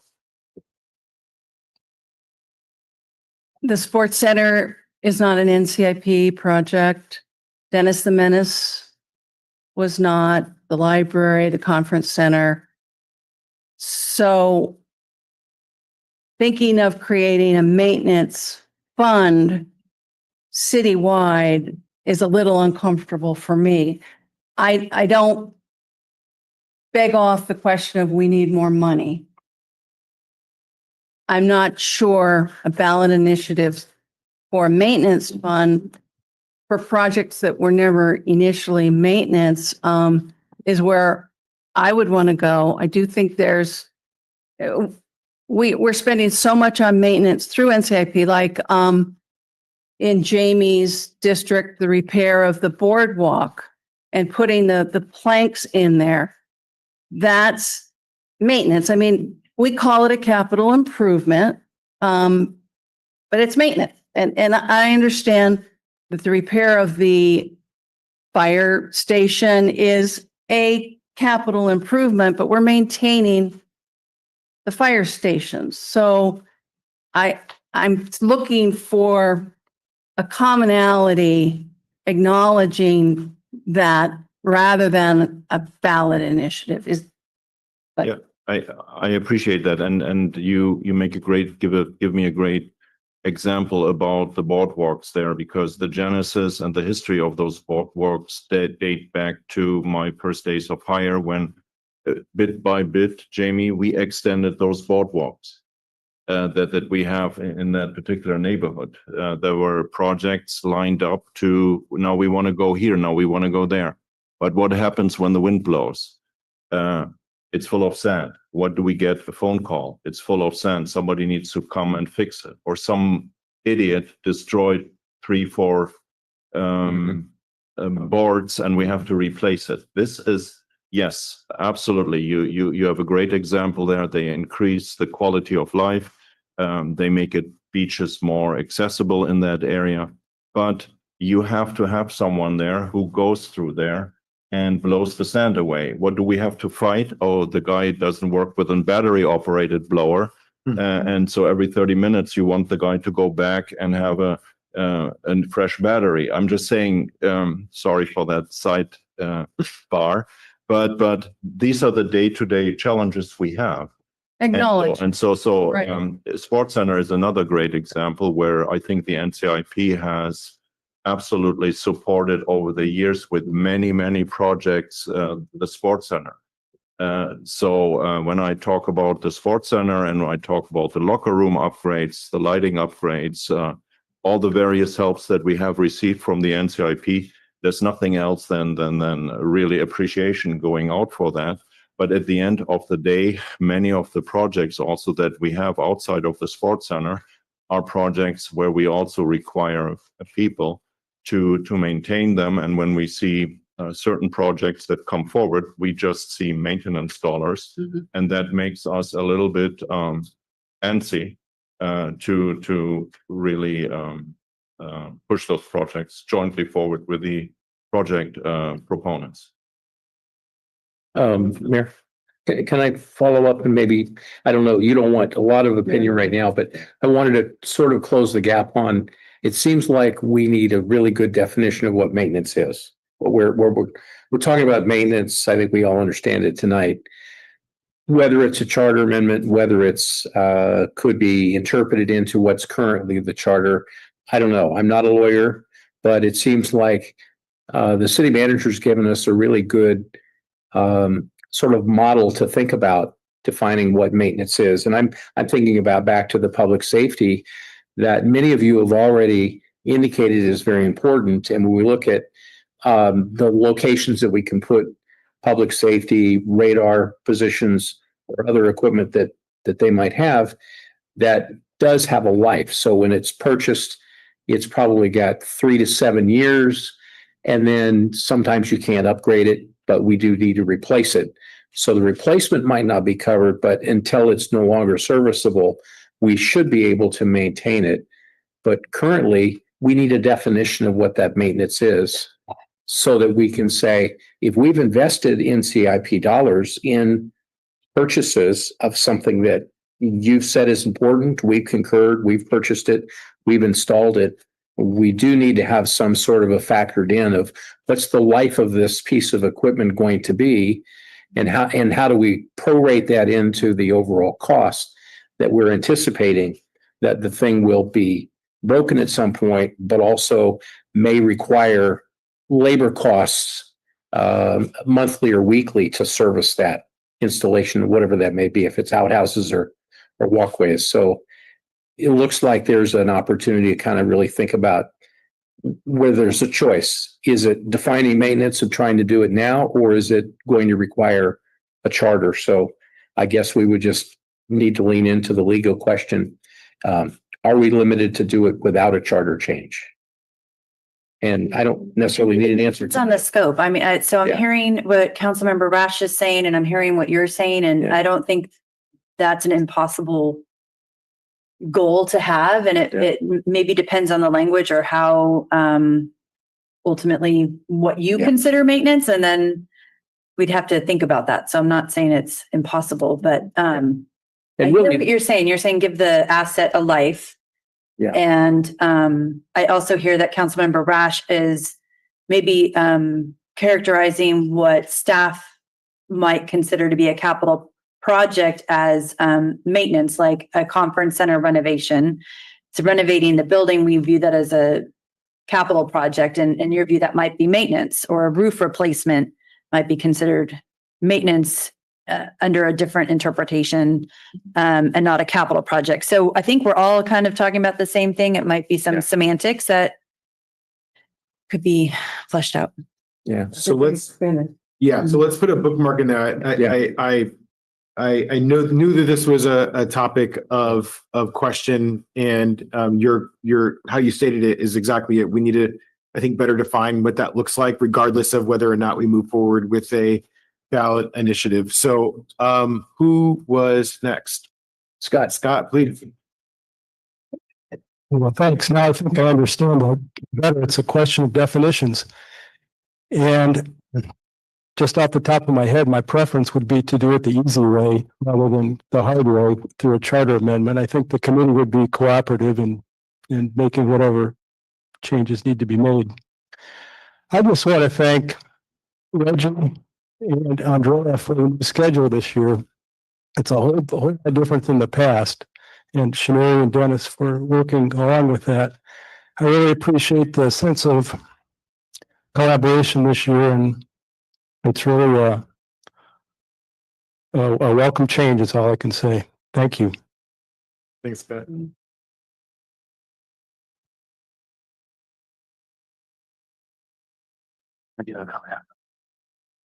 I did a comment after I was sharing with Dave. Wasn't sure if I had a comment, but everyone, unfortunately, Hans is not here to get my little joke, and that is everyone's talking about reducing money, and I actually want to ask for more money, and that is only for in the context of community outreach and reaching those folks in our neighborhoods that are in our boundaries, but perhaps we don't have email addresses for.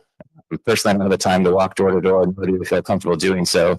I'd love the opportunity to discuss options for every once in a while, maybe it's annually or every other year as required. I don't need to send a little mail to every single person in my neighborhood, but for those 13 or 10 or 25 outside of the Deer Flats HOA neighborhood who do receive emails constantly from our HOA, but those folks in our NCIP boundaries of our neighborhood have no means to contact them. And I just want to make sure that everyone has a fair voice. So you can be a part of, you have the opportunity to learn about NCIP and be a part of the process kind of more fairly. That's all. I appreciate that comment. I know that this was something that came up in the neighborhood association presidents meetings that we have quarterly. And there was a lot of back and forth with the group about it.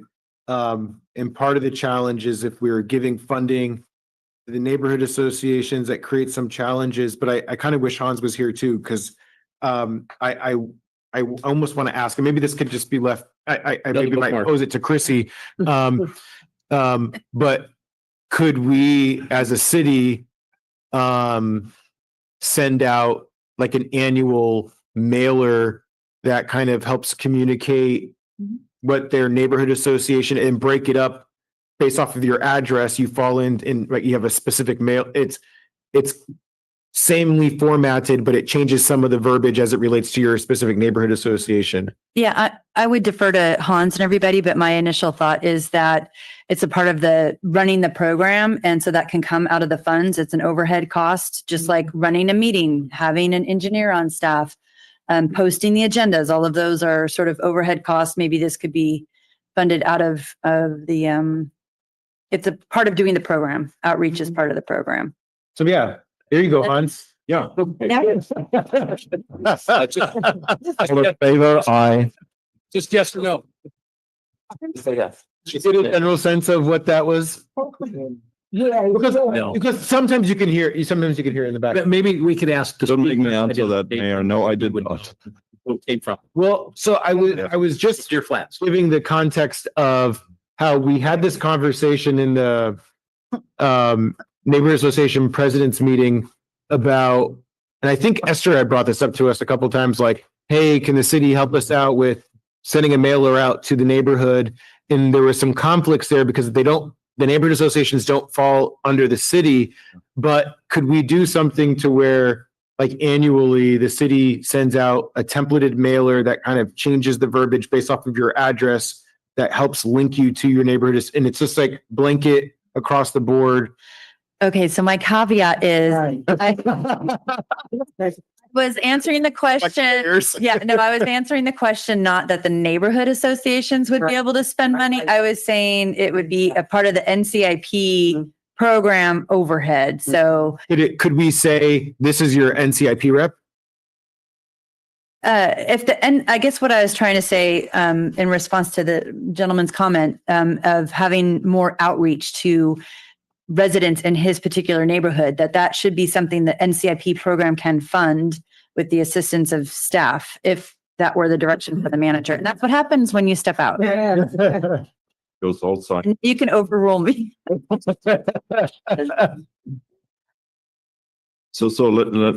apologize. The question in front of us is whether the NCIP can send out mailers on behalf of the NCIP. Will the city send out mailers on behalf of the NCIP? For what? Community, like in an effort to try to help with community engagement, outreach. To identify neighborhoods. Getting folks. Specifically, he had a question dealing with Deer Flats, but just so you know the context of it. Yeah, sorry, Hans. We have 188 homes in the Deer Flats HOA, but we have about 50 homes outside of our HOA that don't even have email addresses for. Yeah. Public record, I have mailing addresses, and I don't have the time nor do I feel safe knocking on people's doors for outreach. I would like them to have an opportunity to have an equal voice and a say in the NCIP. So perhaps even if I just say, I don't need 200 mailers or stamps, I just need for these 34 homes, and I send the addresses to the NCIP leadership, and then you're saying maybe there's a NCIP, like we can then vote to use a few dollars to do that or not. I guess that's the question. So I would say no, and here's why. You can expect that the planning commissioner may have the same idea, that she wants to reach out to their folks as well. I think it's the problem of the NCIP rep, how the NCIP rep reaches out to their folks. If they want to use mailers, use mailers. You can go door to door. If we are going down that rabbit hole, I can see that there will be other commissions that can make a similar argument to say, hey, I would like to do something similar. Just because the NCIP is sitting on $6 million, it should be not part of that. All right, you have the money, you can spend it, or we should spend it. So I don't know if I'm a little bit late in the logic here that was developed while I was outside. But I hear what you're saying. A mailer, what are 50 stamps, for you? What are 50 stamps? Right. So what is it? So part of my thought, and just trying to get my own thoughts looped into the comments,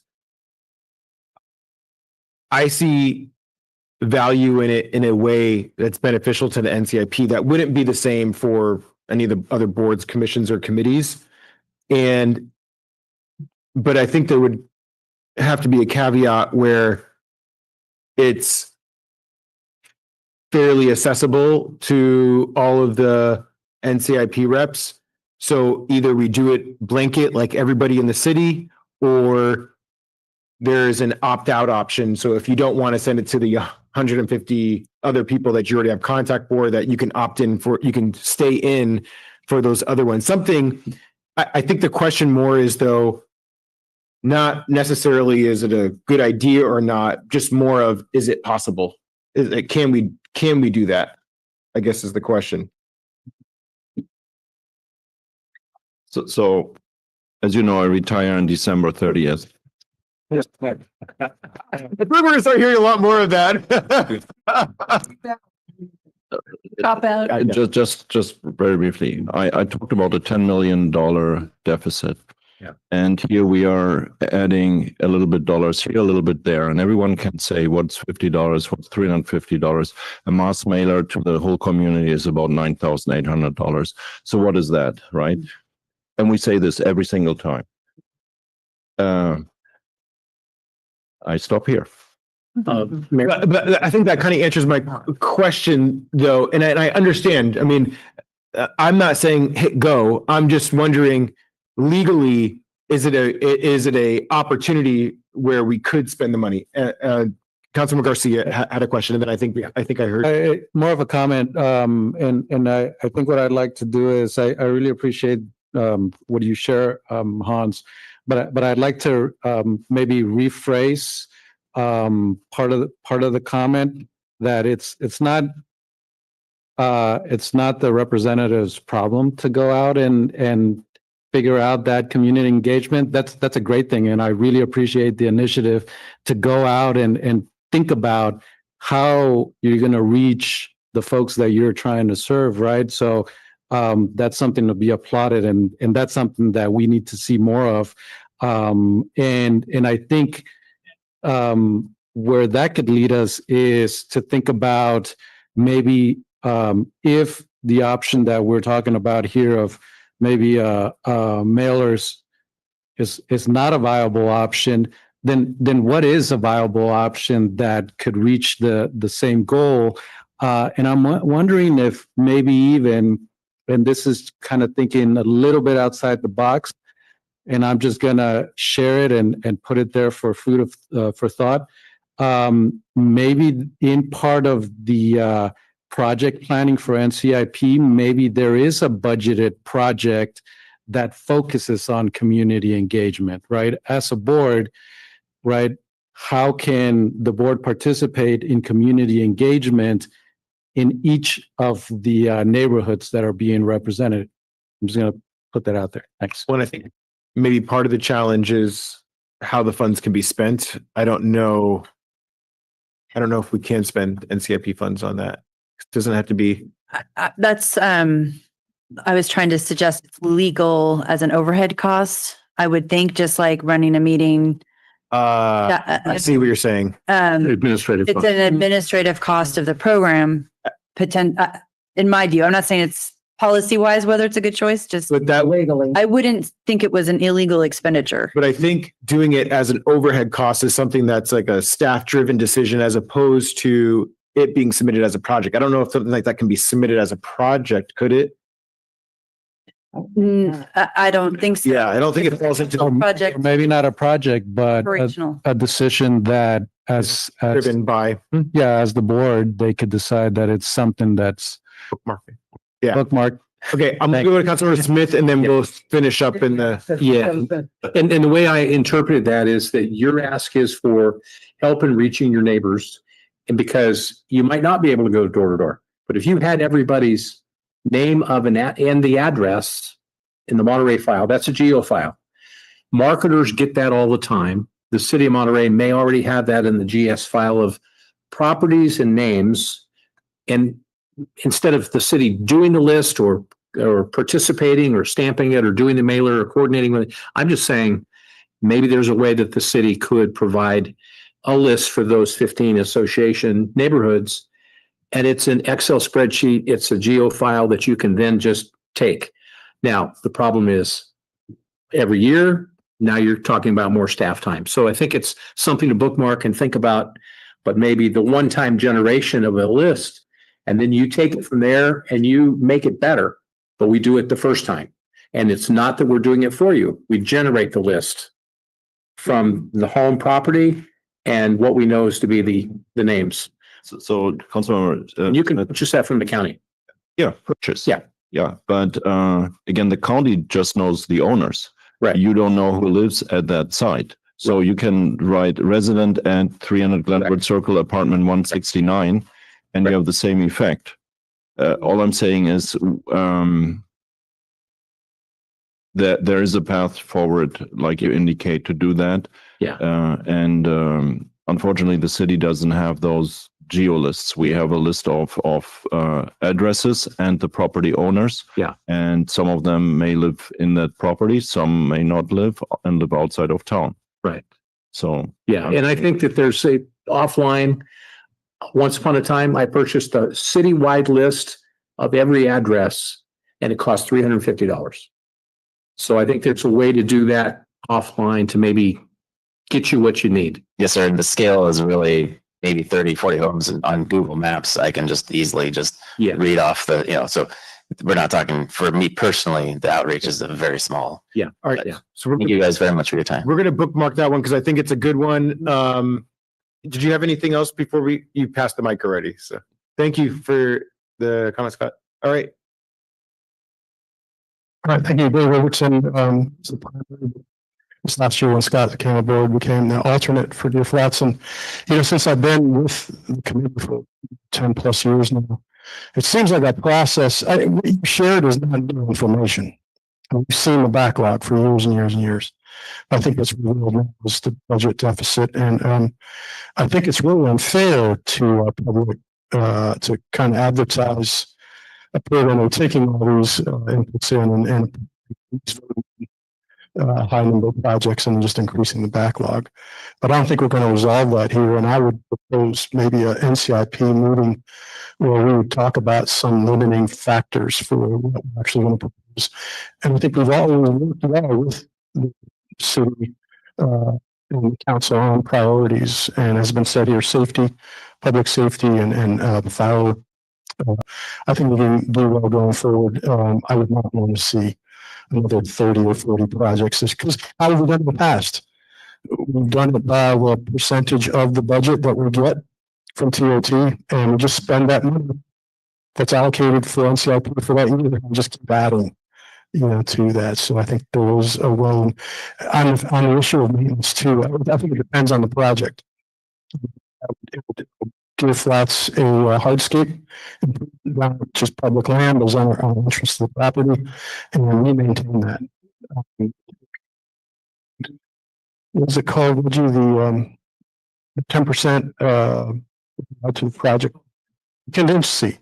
So yeah, it doesn't seem like that's that far fetched that we would maybe consider that if a project has a life cycle maintenance that could somehow be put in without a charter language. But I think these are all things we could probably, we're not going to solve tonight, but we could think about and talk about as a committee and make recommendations. So thanks much for sharing tonight. And I also echo the thanks everybody else has had for, support we get from staff. So appreciate it. Thanks, Dave. Yeah.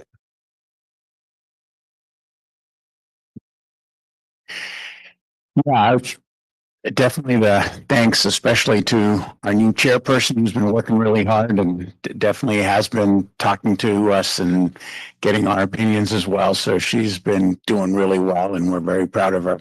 I think we have been working together well, and I think most of the committee understands that as a city, we're all in the same boat. We're all going to float or sink the same way. So I think we are working together well, and I think we have worked on reducing the number of small projects. We all are concerned about the backlog, but we will have to hear, I guess, a little bit about all the city projects, their full write-ups, and I trust that NCIP will vote in the best interest of the city. So I think we'll work well together. So I appreciate the whole NCIP process, and I think we can work in a way to keep the process alive in the way it was initially intended. And I think it'll work well. It's definitely going through some changes, some adjustments, but I think the heart of the NCIP program, if we keep that in mind, will continue to be we'll continue to work well together. So thanks everybody for their involvement, and look forward to a long future with NCIP. Thanks. Okay. Nope. Who's left? Okay. Yes, I get to say something. You can get Mike to come in time. So a couple of comments I wanted to throw in. I was looking at when NCIP was formed. It was 1985. It's 40 years. Kind of an interesting anniversary. It says it's on. Sir, Kenneth. Well, I have the microphone down my throat. Then we wouldn't be able to hear you. Yeah, well, I'd be the other. I've said to the committee before, we have to guard the goose that lays the golden egg, which is a TOT. We have to support things in the city that makes the city attractive for guests to come so that we can get the TOT, so that we can afford to do other projects. We've also kind of taken a new approach in looking at backlog of projects. If it's not doable, let's take it off the backlog. And we've had several that have come up for review, some of which we've come back to city council to defund. And if Reggie's sitting on 18 to 20 that aren't there that we can't get done, we're going to consider it and try and get going that way. I want doable projects. The reason I supported the 900,000 for Station 12, it's a doable project that can get executed, that we can get done, and we need it because it's part of safety for the city. As I recall, looking at the statistics, people get called out of that station 4.3 times a day. It'd be nice to have it useful, and it was unfortunate that the only time it's been updated since 1951 was when the ceiling collapsed from water leaking through the roof. We do need to maintain the buildings, and I do understand that.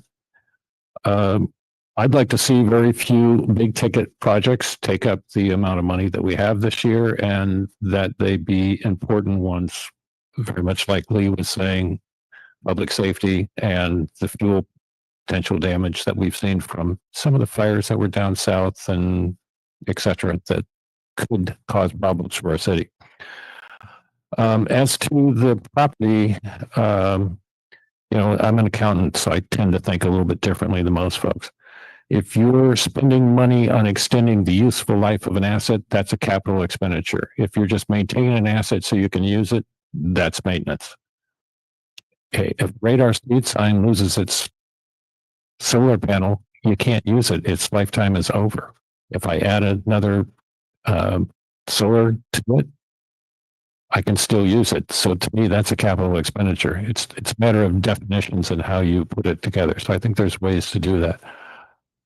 In thinking about that issue, we have a opportunity property buying fund, so we can buy a piece of real estate if it ever comes up on the market. Maybe what we do is we have a maintenance replacement capital expenditure lengthening fund, and we learn from that what kinds of mistakes are happening and what we're closing. And whenever we have to spend from it, we document what that is, and we go, oh, how can we make the solar panel less detachable? One of the dirt containers that we just moved at MCP or MBC had its solar panel taken too. So it's a problem that we have in a number of places. It'd be nice to solve that problem rather than just continue to suffer it. So that's just one thought in terms of how that could work. And I think it's a great program. I think we're doing a lot of work for the city, and I think we're quite collaborative at this point, which I think is where we needed to be.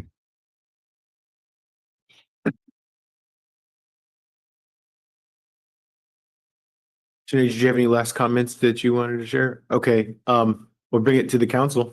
We'll do last closeout comments from the council. You want to go ahead, Dr. Robert? Yes, since you guys been talking all this time. Patiently waited. No, just kidding, but seriously, I cannot tell you how much I appreciate NCIP, all the volunteer work. I mean, I love how you broke that down. That's why I class of the hours, 18+ hours, and that's not talking about what happens when you're not in front of everybody, doing the meeting. So thank you for all the work that you do. It's a lot. And you can tell, and I love the analogy of the labor of love with the quilt, because you wouldn't be here if that wasn't the case. And I love the combination of it, and really appreciate Andrea and Reggie. Reggie, hold on, help is coming. The intern, they said that worked out, so I'm hoping that, maybe we can get a couple of interns there. Maybe we can work with MPC, NCSUMB, UCSC, and pipeline through those different institutions for not only that, but also engineering, being able to build up partnerships. A lot of things happen that way. I don't know all the qualifications, of course, that specific role is looking for, but just having those relationships, I think, would be helpful. I agree with the maintenance, the definition.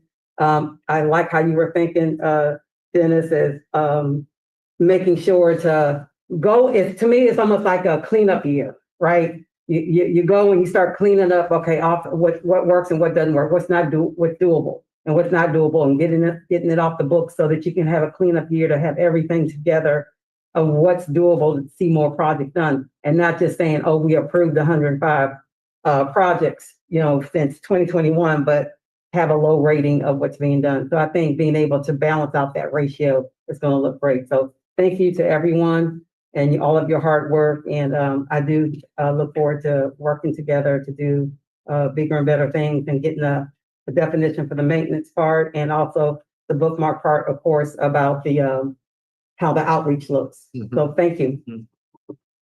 Okay, who'd like to go next? Please. I think first for me, I want to go back and acknowledge the tone. I think what we were experiencing here tonight is much closer to what the original intention was behind NCIP. So I want to appreciate the collaboration of all the members and the amazing leadership, right, from the chair and co-chair for in relatively speaking, in a very quick time frame, changing what these conversations are sounding like, and also appreciation to staff for also diving into that as well, and keeping an open mind about the not only projects but the way that those projects interact between the committee members and staff.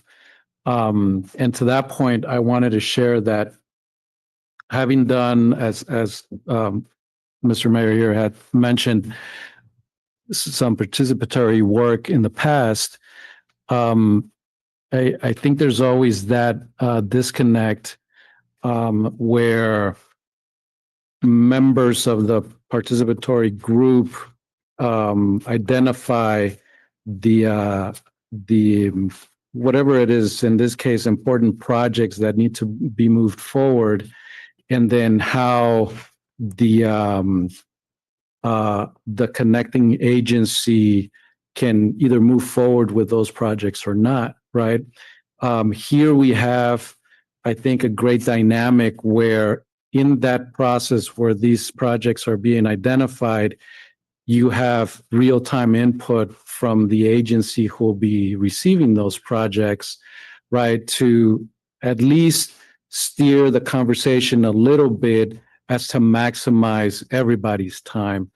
And I think that's something that maybe we can continue to nurture and continue to develop, so that members of NCIP maybe have a little bit broader understanding of the context that staff and ultimately council are contending with, right? In then ultimately accepting the recommendations or deviating from that.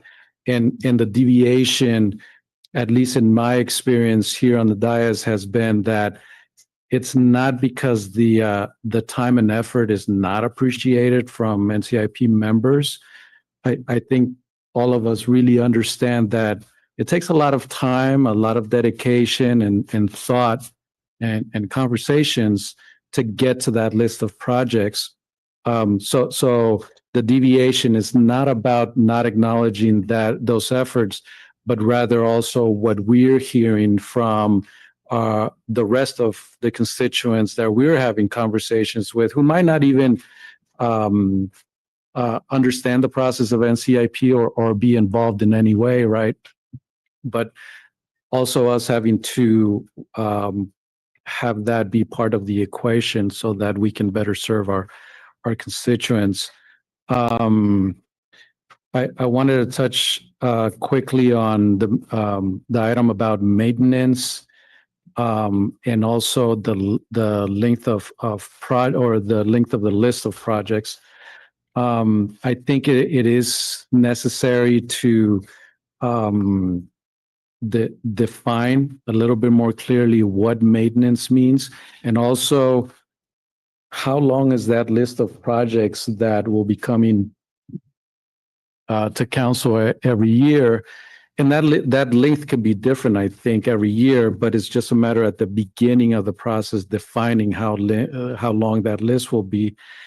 And I don't necessarily think that it would be important for the current members, because we are having these conversations and defining these items in these conversations. But I think more importantly, at least for me, is having those definitions in place for future members who will then at some point in the future have the same questions that we're trying to address here. And with that, I'm just going to wrap it up and once again express gratitude and appreciation for all the work that you do in connecting with your neighbors, connecting with your communities, and always looking to make the best decision for not only your neighborhoods, but that also equals to the city as a whole. So thank you. Thank you. Who would like to go next? Please. Got to get rearranged.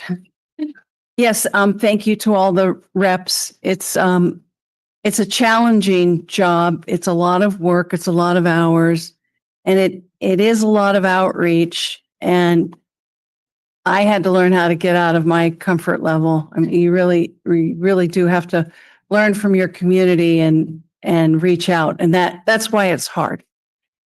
So I acknowledge that and thank you for that time. Definitely safety and public health will remain my priority as a council member. The taking out of the dead fuel from the forests will remain very high. I would also love to see the ADA repairs that have been submitted, those projects for the ADA repairs in the library and in all over town, in all our facilities. I mean, I think that was the 7,000 page agenda item. We had one council meeting was all those ADA requests. I would love to see those funded. It would be straightforward.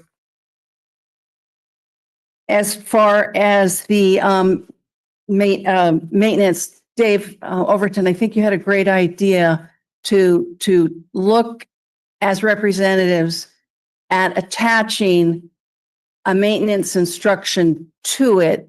I loved that a park was repaired and the neighborhood association was going to maintain it.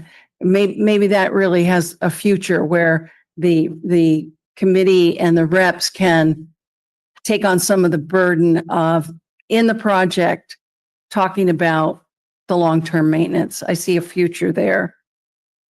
I would also love to see the NCIP take on the question of defining with a policy. It wouldn't have to be long. What is neighborhood support? How much neighborhood support? Who can stop a project? We have this frustration with the Mar Vista project, and I think the real problem was it took so long that the ownership of some of the homes changed, and then the neighbors had different opinions on whether the traffic should be slowed down and how it should be slowed down.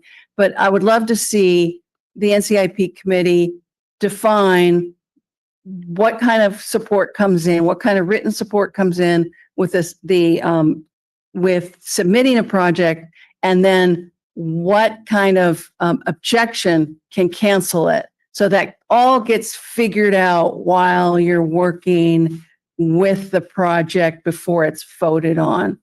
And if you had a policy that you could work from, I think that would help. I think would be an interesting hole to fill. And that's it. Thank you very much. Is there water down there?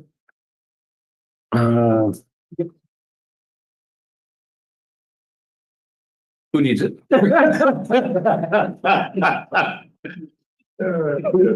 So we're all about service, right? That's right.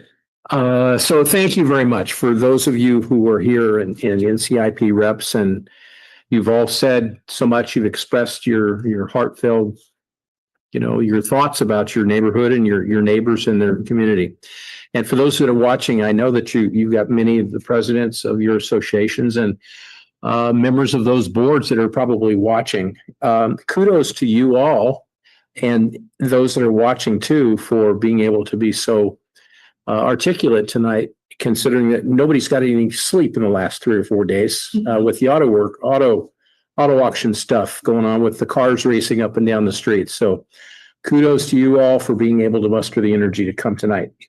I'm not going to repeat a lot of the things, but I just want to kind of roll through what's on my list. Really much appreciated how much there was that was in continuity with your other NCIP reps. A definition of maintenance, we talked about that. I think we need to resolve, is there a way to fine tune that within the charter? And then we could talk, if there's not a way to do that, then I think it's time to say, okay, I think a charter amendment, if it was done correctly, focused, it would likely pass. And I think the reason we didn't want to approach it the last time is there was a bunch of ballot measures, and I think we just didn't want to cloud and confuse the electoral with so many ballot measures. But I think we need to resolve that because it's important for you as well. We've got some hanging needs bookmarked. Outreach piece, I think that's doable, that we should be able to throw resources your way that's outside of having to do anything officially with the city. And if you want to give me a call, we can talk about that. And so, please give me a call. Let's get together and talk about how we can access the material that's readily available. I think we need regular meetings like this. I think this should not be annually. If somehow or another we do this more often. Eyes, face to face, sharing ideas. This is what builds strong communities. And so this is good. We should do more of this more often and not just do it once a year. I think you all were talking about dealing with the backlog of projects, but also many of you said, let's focus on what's doable.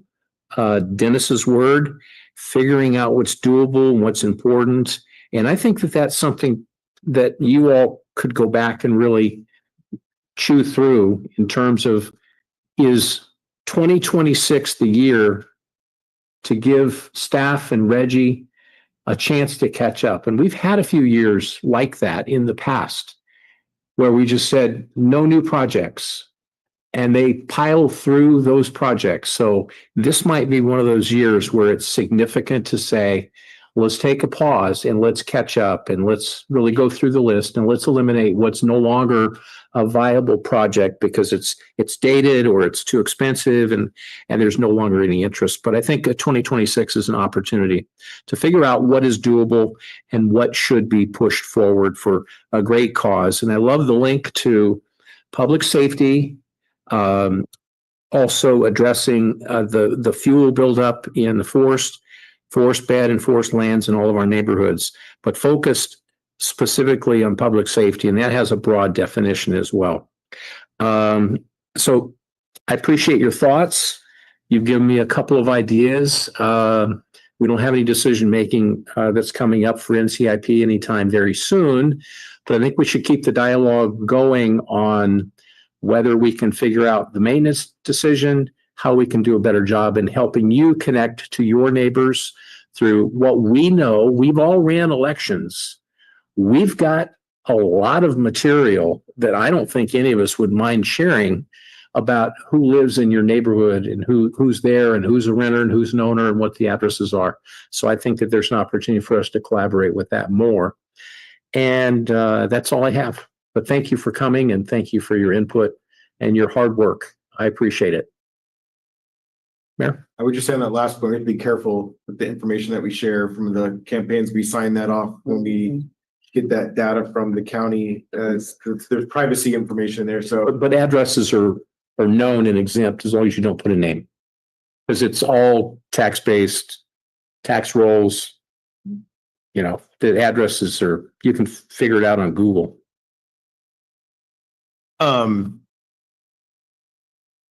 I think the challenge is that if you don't have registered voters, you're not really getting all the data. So I don't know how helpful that data would be, but neither here nor there. This has been a really good conversation, and I agree with Councilmember Smith.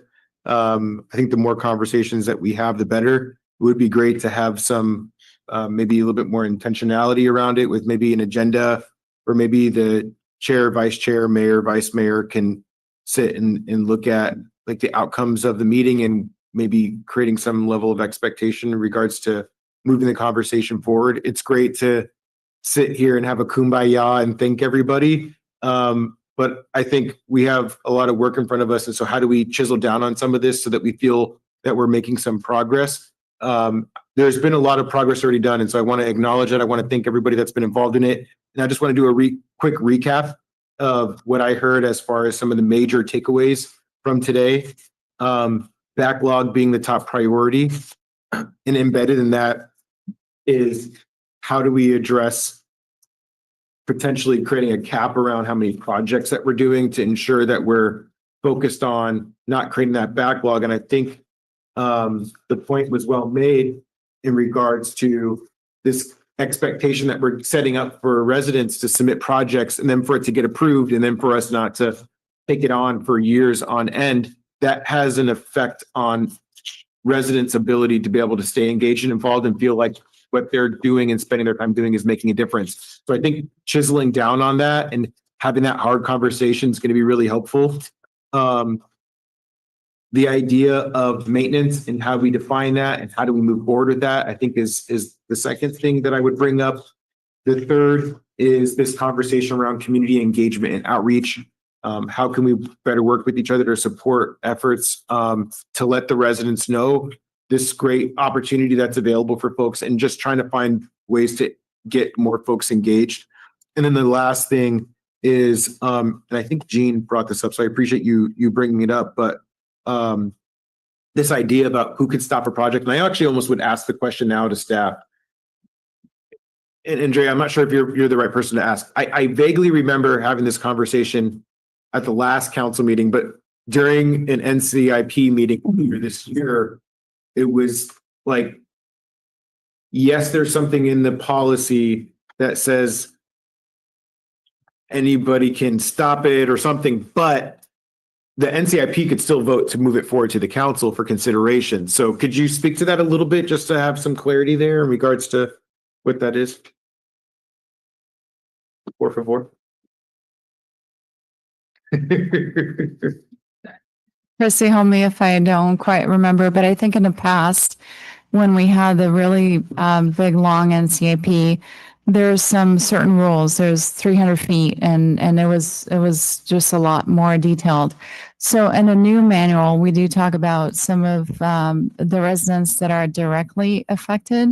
So one example I like to use is if there's a median and you're going to be the one that loses parking, so you're directly affected by the project. But again, I think that nothing in a policy prevents NCIP from recommending the project with knowing and making it clear that there are some folks that object to the project and why. That sounds right. Okay. Okay, so I think that actually kind of clears that up. So if I were to clarify, and I would love any feedback from members of the NCIP if there's confusion on this. If there's one resident that's blocking a project that's potentially a public safety project that you feel should be pushed forward, even though there's that one resident that's pushing back, the NCIP could still vote to bring that forward to the council. Are we all on the same page tracking there? Yes. Okay.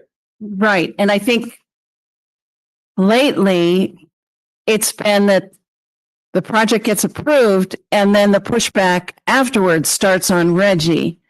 And I think that really needs to fall to the reps to make sure that there's the adequate support going into the project, creating the project with documented written support from the neighbors that they support it. And then clarity, from any objectors that you're going to go forward with it, that this got approved and we're moving forward as the rep so that it doesn't kick back on staff. Again, that's why the job's hard to be a rep. That's my thoughts. Awesome. I think that, did I miss anything as far as big picture? I think I captured it. And perhaps we can work on scheduling a follow-up discussion pretty quick here with the chair and vice chair so we can have a deeper conversation around next steps. Can we close the meeting in honor of Reggie and give him a hand? Because Reggie isn't dead, but you know.